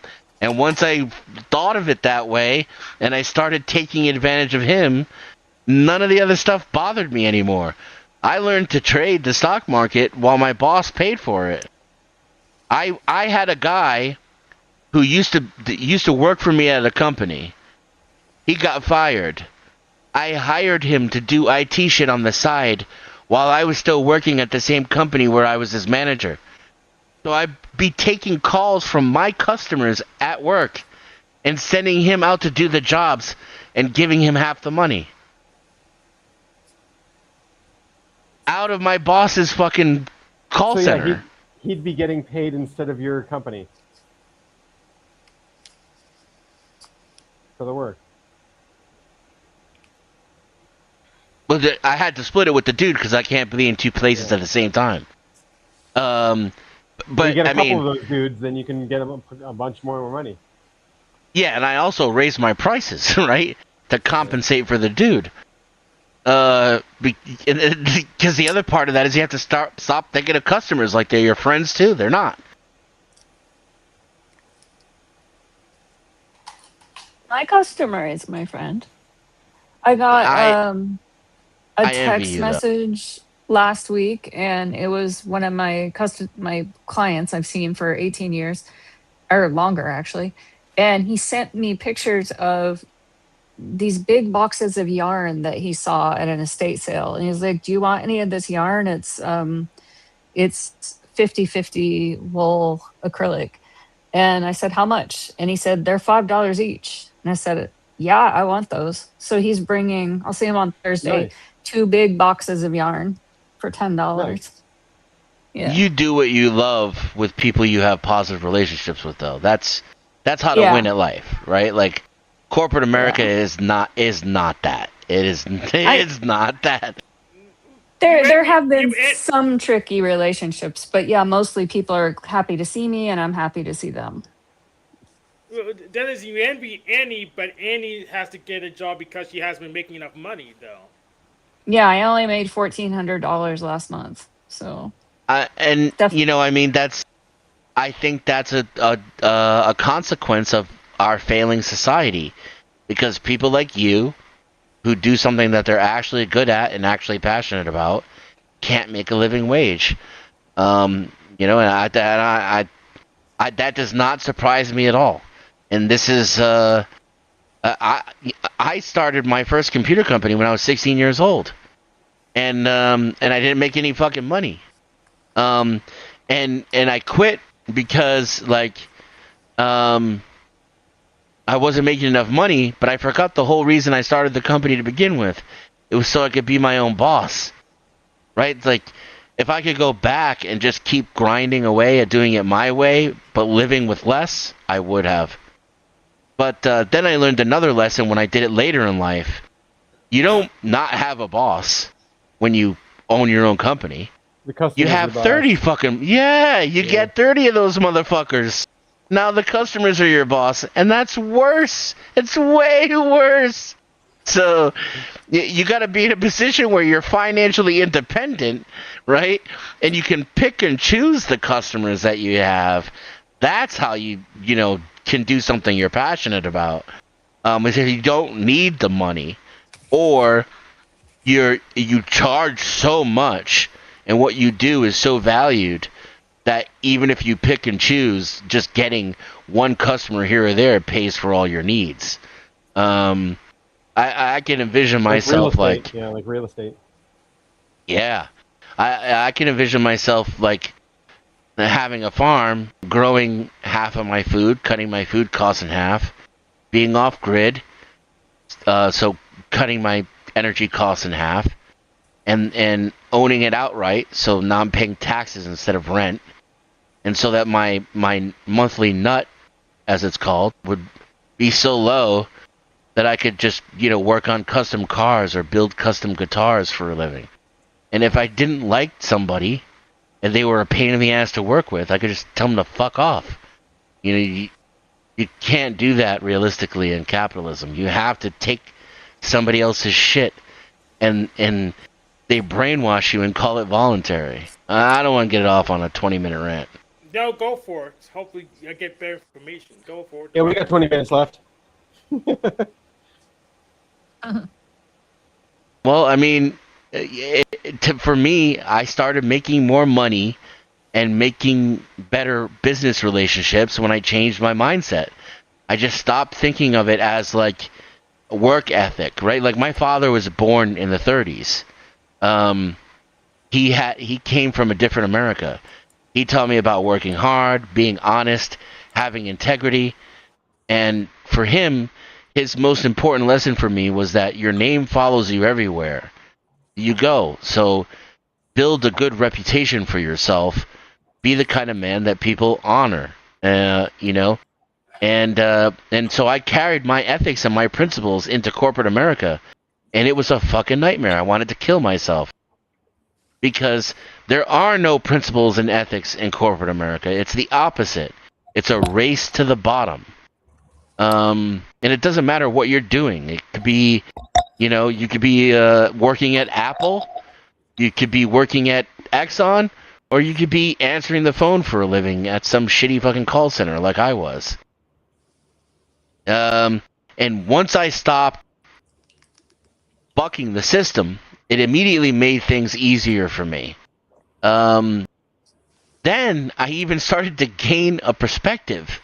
Now I was able to gain the perspective of the very people that I was at odds with, including the lazy people who worked with me, whose jobs I had to do, the incompetent people who worked with me and above me, who I had to take orders from or work with, and the business owners who were at the top of the heap trying to manage it all.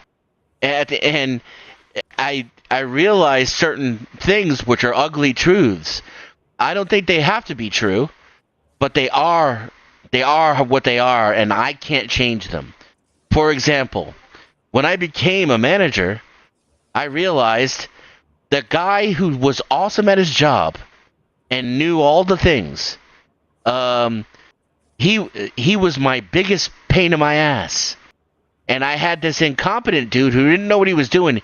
He wanted to be an IT because he thought it was cool. He wanted to be an IT guy. He didn't know anything about computers. He was the most reliable employee I ever had in my entire career. Because the smart guy thought he could do shit his way. He didn't follow any of the rules. He didn't follow my procedure that I developed 15 years with 15 years of experience. He thought he could cut corners because he knew how. But he didn't see the bigger picture or the consequences. And that bigger picture gets larger and larger the higher up you go.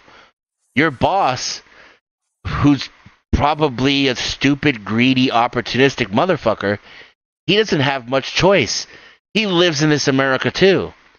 And his business runs well. He has less stomach pain and headaches and has to take less time away from his family and his kids for the lazy, incompetent motherfuckers who go with the flow than he does for people like you, Hank. People who fucking are smart enough to see a better way, but you're constantly throwing it in his face. And he couldn't change it if he wanted to. He can't restructure his whole organization just because Hank knows better. It wouldn't work. And then he's got to deal with vendors who are doing things the shitty way. He's got customers who run things shitty in their own companies, and then they expect the same load of shit that they're getting from him. You know what I mean? Like, this shit spider webs out. You can't fight the system. And if at some point you let go of fighting it, and it still like irritates you enough to where you can't get through day to day, I would suggest that is a Hank problem, because you are a very intelligent and adaptable person, and you are, I think, as far as I've known you, very capable of abstract thought, right? It seems to be part of your personality. You get ideas, right? So you might be a hands-on, pragmatic, practical type of person. I don't know. I would know you better if you were my employee and I had to teach you, because I learn a lot about people in the way that they learn, right? Everybody has a different learning method. But I know you're capable of abstract thought. This tells me that you could reorganize your entire relationship with your employment simply by thinking. You could use your brain power to change all your negatives into positives. Um, the money thing is pretty hard, though. That's a hard, thing. You could get another career where you have more free time, or dramatically reduce your expenses. That is a thing. You could put your time and energy into creatively reducing your expenses, so that you would have the same financial overhead that you would have if you got a raise. I'm sure, and I'm sure you can think of ways right now. You're already thinking of ways in which that's possible. Is that the end of the rant? Maybe, yeah, I guess, yeah. Oh, I okay. guess it wasn't a whole 20 minutes. Yeah, so you point out that one of the guys you hired thought he was smarter than you and did things his own way instead of your way. But that's also what you did too. Yeah, I had the fortunate side effect of it working, though. He just broke shit. Yes. Is it possible that people like you made a system that sucks? No, because my stuff ran better. So like when I showed up, everybody was yelling and screaming at everybody. It was a really high stress environment. The system went down several times per day. Per day. There were around 500 tickets in the IT help desk, and all of us were on call. It was not unusual for my boss, the IT director, the C-level position, kind of, sort of, like up there in the ranks, would sleep under cubicles in the middle of the night, because we were working on, getting the systems up and running. And I took it over and did things my way. I had the larger picture, right? So I interacted with the vendors. I went and interviewed all the managers, and I worked there as an employee before I got into IT. So I was in a very unique position to have real solutions, not just stuff I felt like it because I thought I was smarter than everybody. And I didn't think I was smarter than anybody. I was genuinely interested in solving problems. And we went from that scenario to having a 99.9% uptime, and having a co-location in a data center. And we started going down less than once per year instead of several times per day. And like I said, we reduced our infrastructure costs by $250,000. We went from no IT compliance, no PCIe compliance, no licensing compliance, to probably somewhere around 85% compliance and full licensing compliance by the time I left. Um, I automated things to the point where I didn't even need to come into work anymore. And the help desk went from having hundreds and hundreds of tickets that went unsolved to generating less than 5 tickets per day and less than 20 tickets overall in the entire system. And that was a ticket system I designed from scratch, from the bottom up, including creating the help desk department and the ticket system and hiring the people responsible for working in it. So those were results I could put on my resume.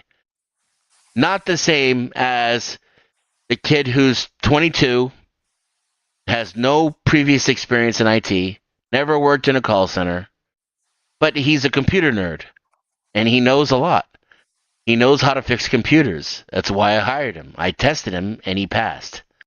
He passed the test. He got the highest score out of anybody except me. So he did very well on my test. But he cut corners.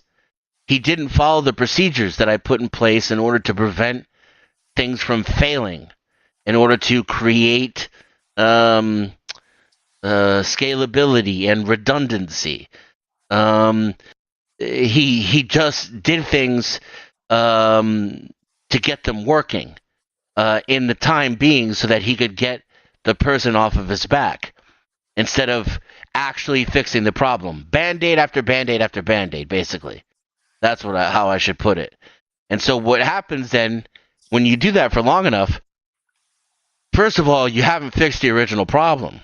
So now your problems are increasing and piling up. Because whatever broke system A through D is now breaking system E through H. Because it's still there. And now A through D they're off in the wilderness. I can't monitor them. I can't see them. They're not reporting in anymore. Because he took them off my network in order to fix the problem. He separated them from the problem, right? And so now I've got machines that are falling out of the purview of their maintenance cycles. And that's just problems waiting to happen. You hit fast forward on that for a few months, and those problems exacerbate. Also, he didn't shower correctly. He had absolutely terrible hygiene. Right? This is something that, you don't realize until you become a manager that you have to worry about. Why? Because girls will complain about that. Like the HR lady and the female manager will fucking complain to my boss that my employee stinks and smells like ass. And then all of a sudden, somebody's showering fucking habits become my personal problem. It stands between me and my paycheck whether this dude can wash his ass properly with soap.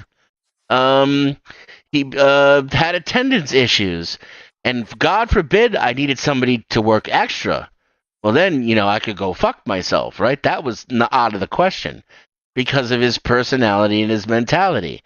And I hired him based off his test scores, and he ended up being my biggest problem.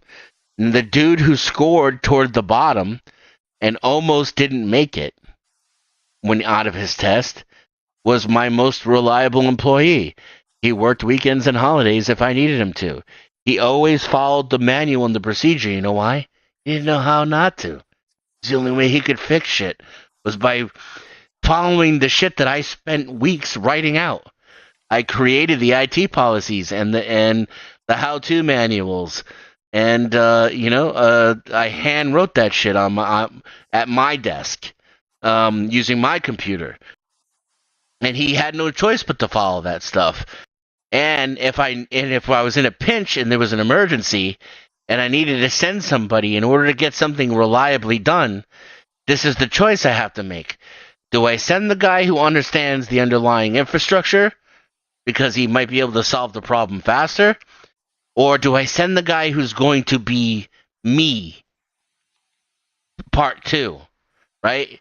He's basically a set of eyes and a set of hands in another location. He doesn't even dare to think for himself because he can't, right? So all he can do is see and touch, and then if he doesn't already know the answer, he has to call me and ask me or refer to the manual. He can't improvise.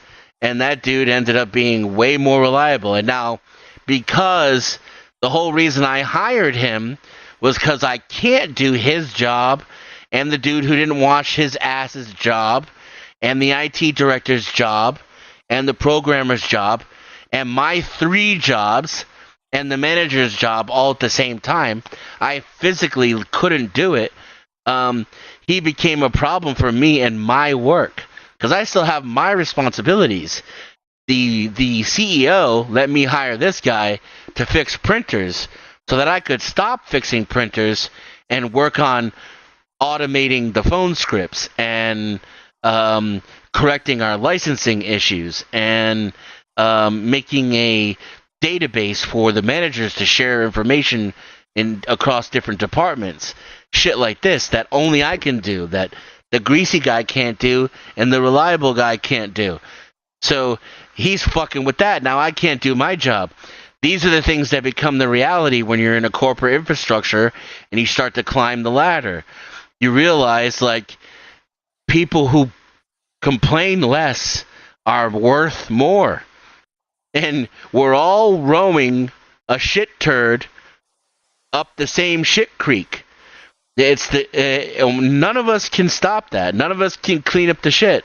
So the guy who's like just keeps saying, "Man, this is shitty," he just becomes an annoying pain in the ass at the end of the day. And then imagine you could find yourself, in that dilemma if you don't change your way of thinking.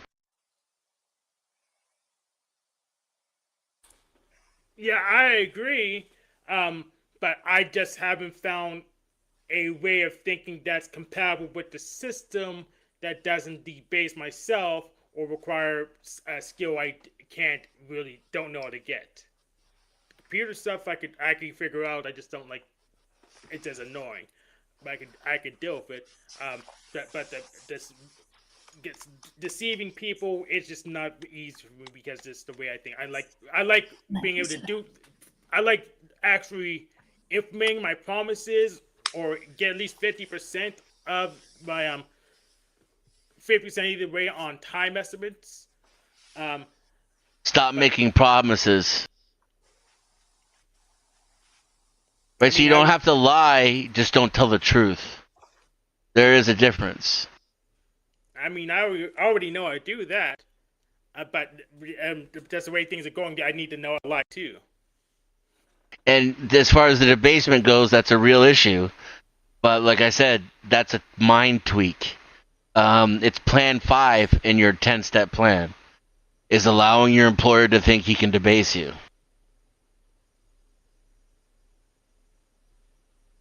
What You just have steps?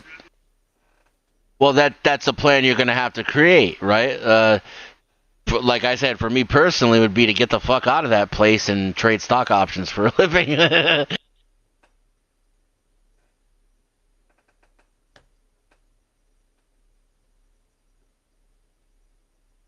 You have 2 avenues of attack here. You can either increase your income, which means you're going to need additional sources of income, right? And you only have a finite amount of time. Or decrease your expenses. I have to increase my income because inflation. So even if I decrease my expenses, things are going to get more expensive. Then I'm going to be underwater. There's only one. Yeah. There's capital. I need capital income, not because he pays $385 for his car insurance. Yeah. He's already doing pretty good on the car insurance, so I don't know how you lower that.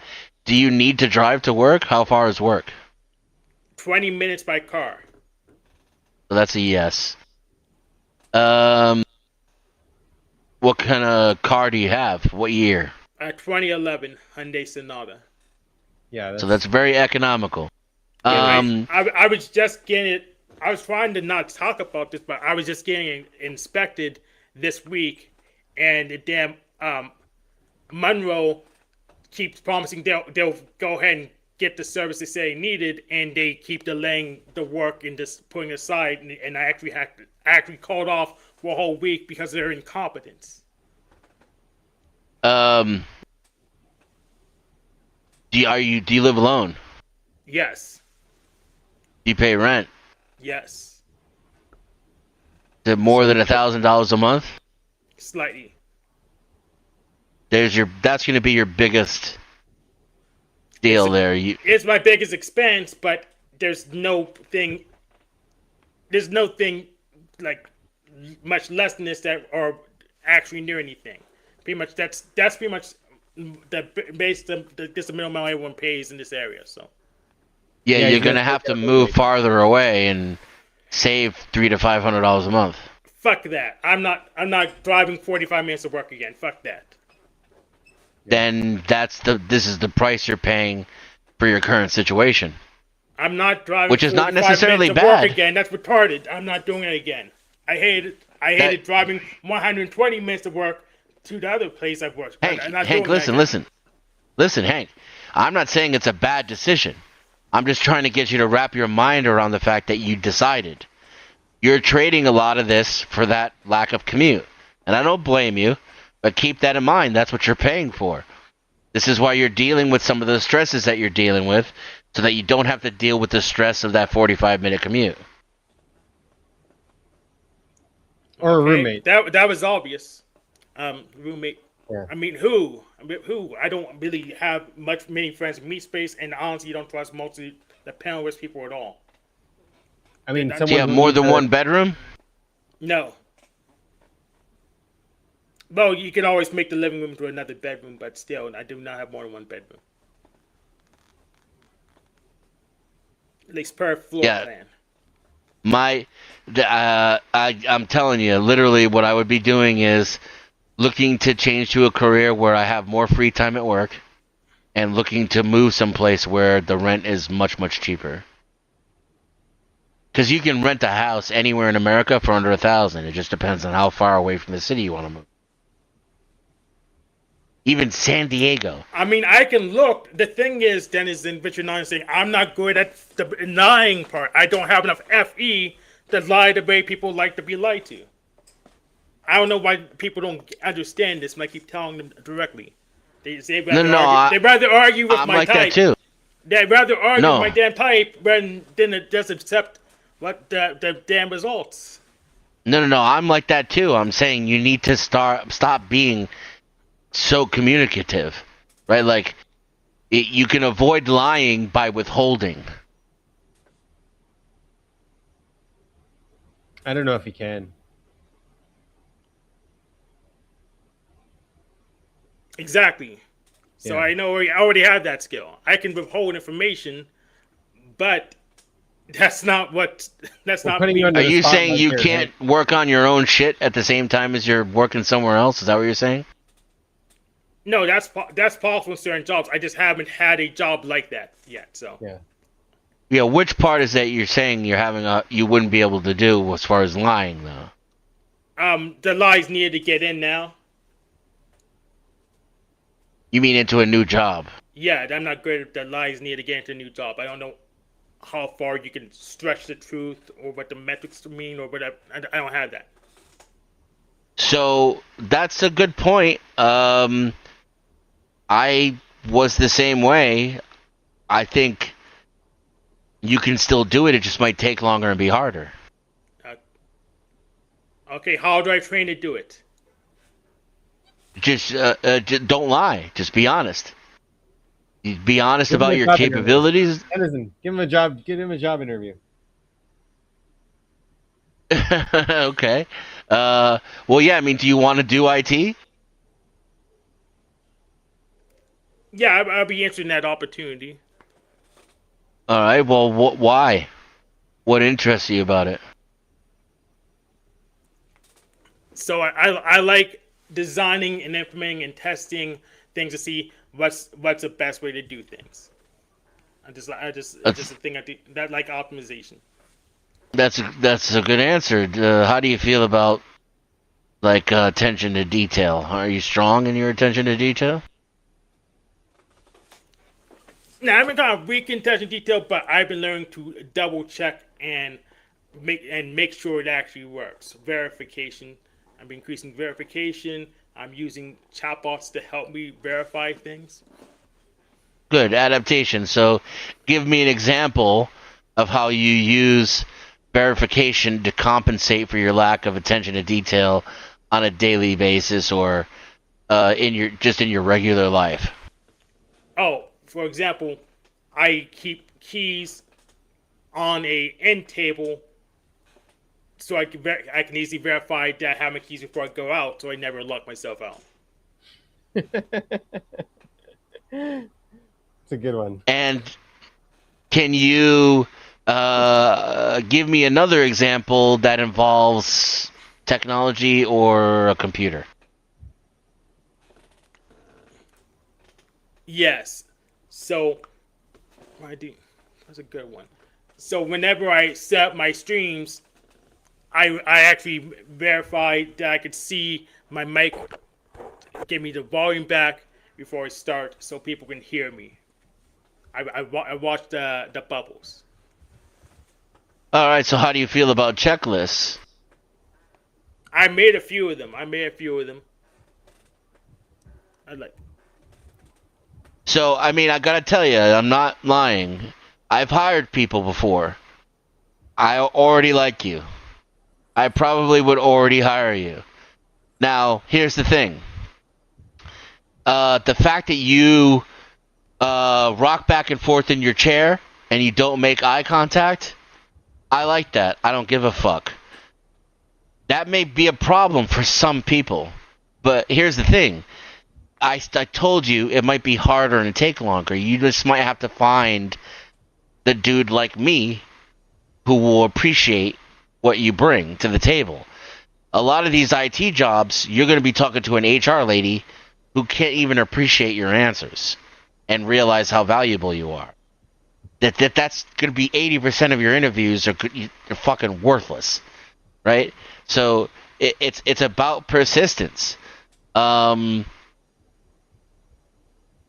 And I feedback. Get genuinely feedback about why they didn't take you. Make sure you get the feedback. say again, Ben. I say make sure you get the feedback about why they didn't take you. They don't do that in Yes. America. They don't like doing that in America because of legal liability. Yeah. He's right. But you could do Yeah. it like So you can still ask the like, question hey, though and get turned down. exactly. Might as You could be well. like, hey, I'm having trouble getting hired. Can you give me some advice what I can change up in my interview? Absolutely, between us. and you can bring that to each and every other interview. You can turn the interview process into a learning process and get better at it over time. And like I said, you are smart, intelligent, adaptable, and capable of abstract thought. Like, I really believe this is something you can do. It just depends how much you want it, right?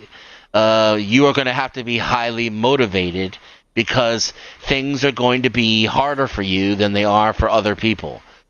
Because you have integrity and you also have a strange personality.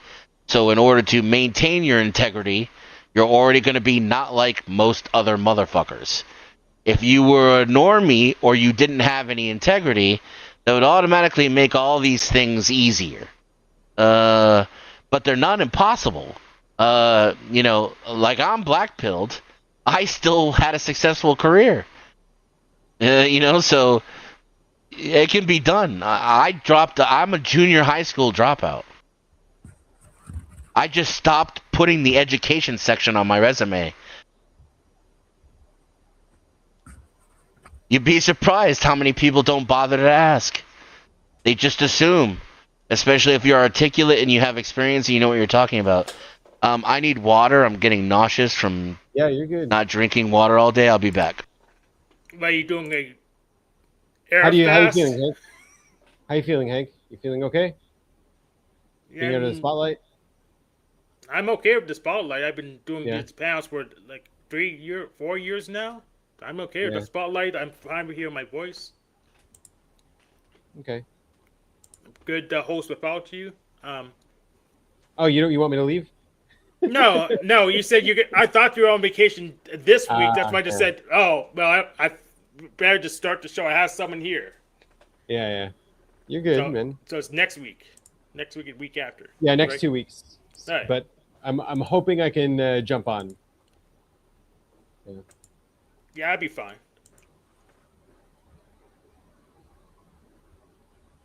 So what's your next week gonna look like? Same stuff? Probably not. Yeah.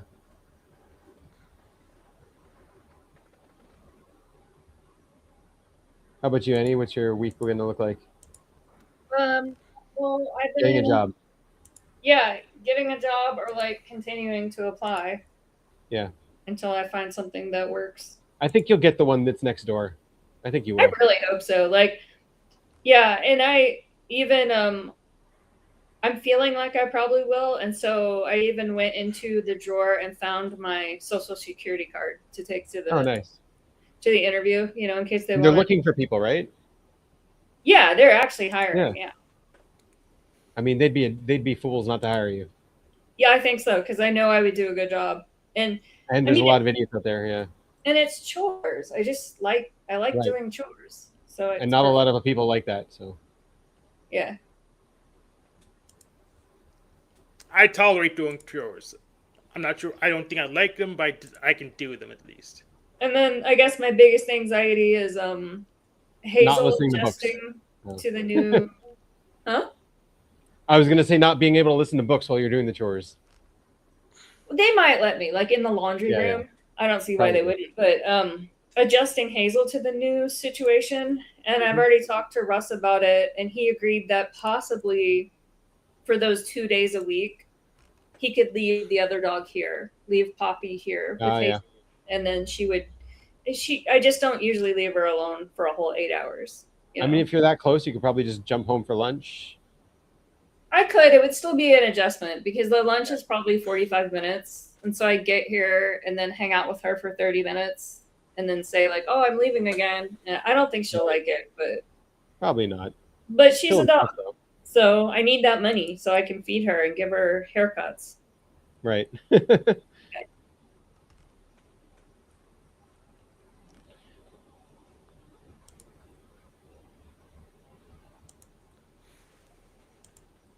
I'm just glad I had a platform to let Dennison finish because, like, if we were on Jack Talkouts, Jack wouldn't barely give him like 5 minutes to finish his thought because he wanted to focus on his attention and how much people would like him for bringing peace to the world by telling other people to do it for him.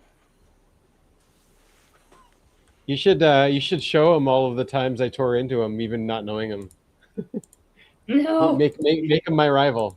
Make you him don't want to him. be on his radar. Make me on his radar. Make him go after me. I mean, well, I bother. He doesn't go after people. Yeah, he doesn't go after people. I think other than Donald Trump. He's different on other panels too. Yeah. Is it? Yep. Yes, he doesn't make it so much about himself when he's on somebody else's panel. He's a lot more humble. Really? Yeah, because he's doing outreach. He talks less, and he doesn't.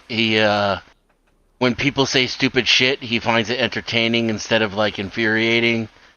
He'll let people interrupt him. He takes a back seat. It's cool. Like he's driving the panel, right? So he gets into that mentality where he's the boss and it's his show. And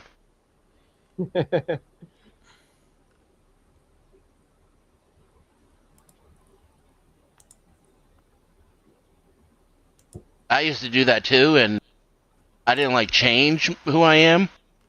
I just changed my method of managing. I had to remind myself when I'm the host, I'm not the content. I'm used to being the content. Oh, yeah. Yeah, when you're the host, you're supposed to let other people be the content. Yeah, you're the background. Right. Yeah. Right. You want to foster them to talk more and for you to barely even have to interject. Yeah. That's the dream. That's the reality. I mean, I've read Dennison into being parched. I'm pretty good at it. You're really good at it, Hank. Good job, Hank. You got Dennison to be parched. Yeah, I was about to puke if I didn't get something to drink.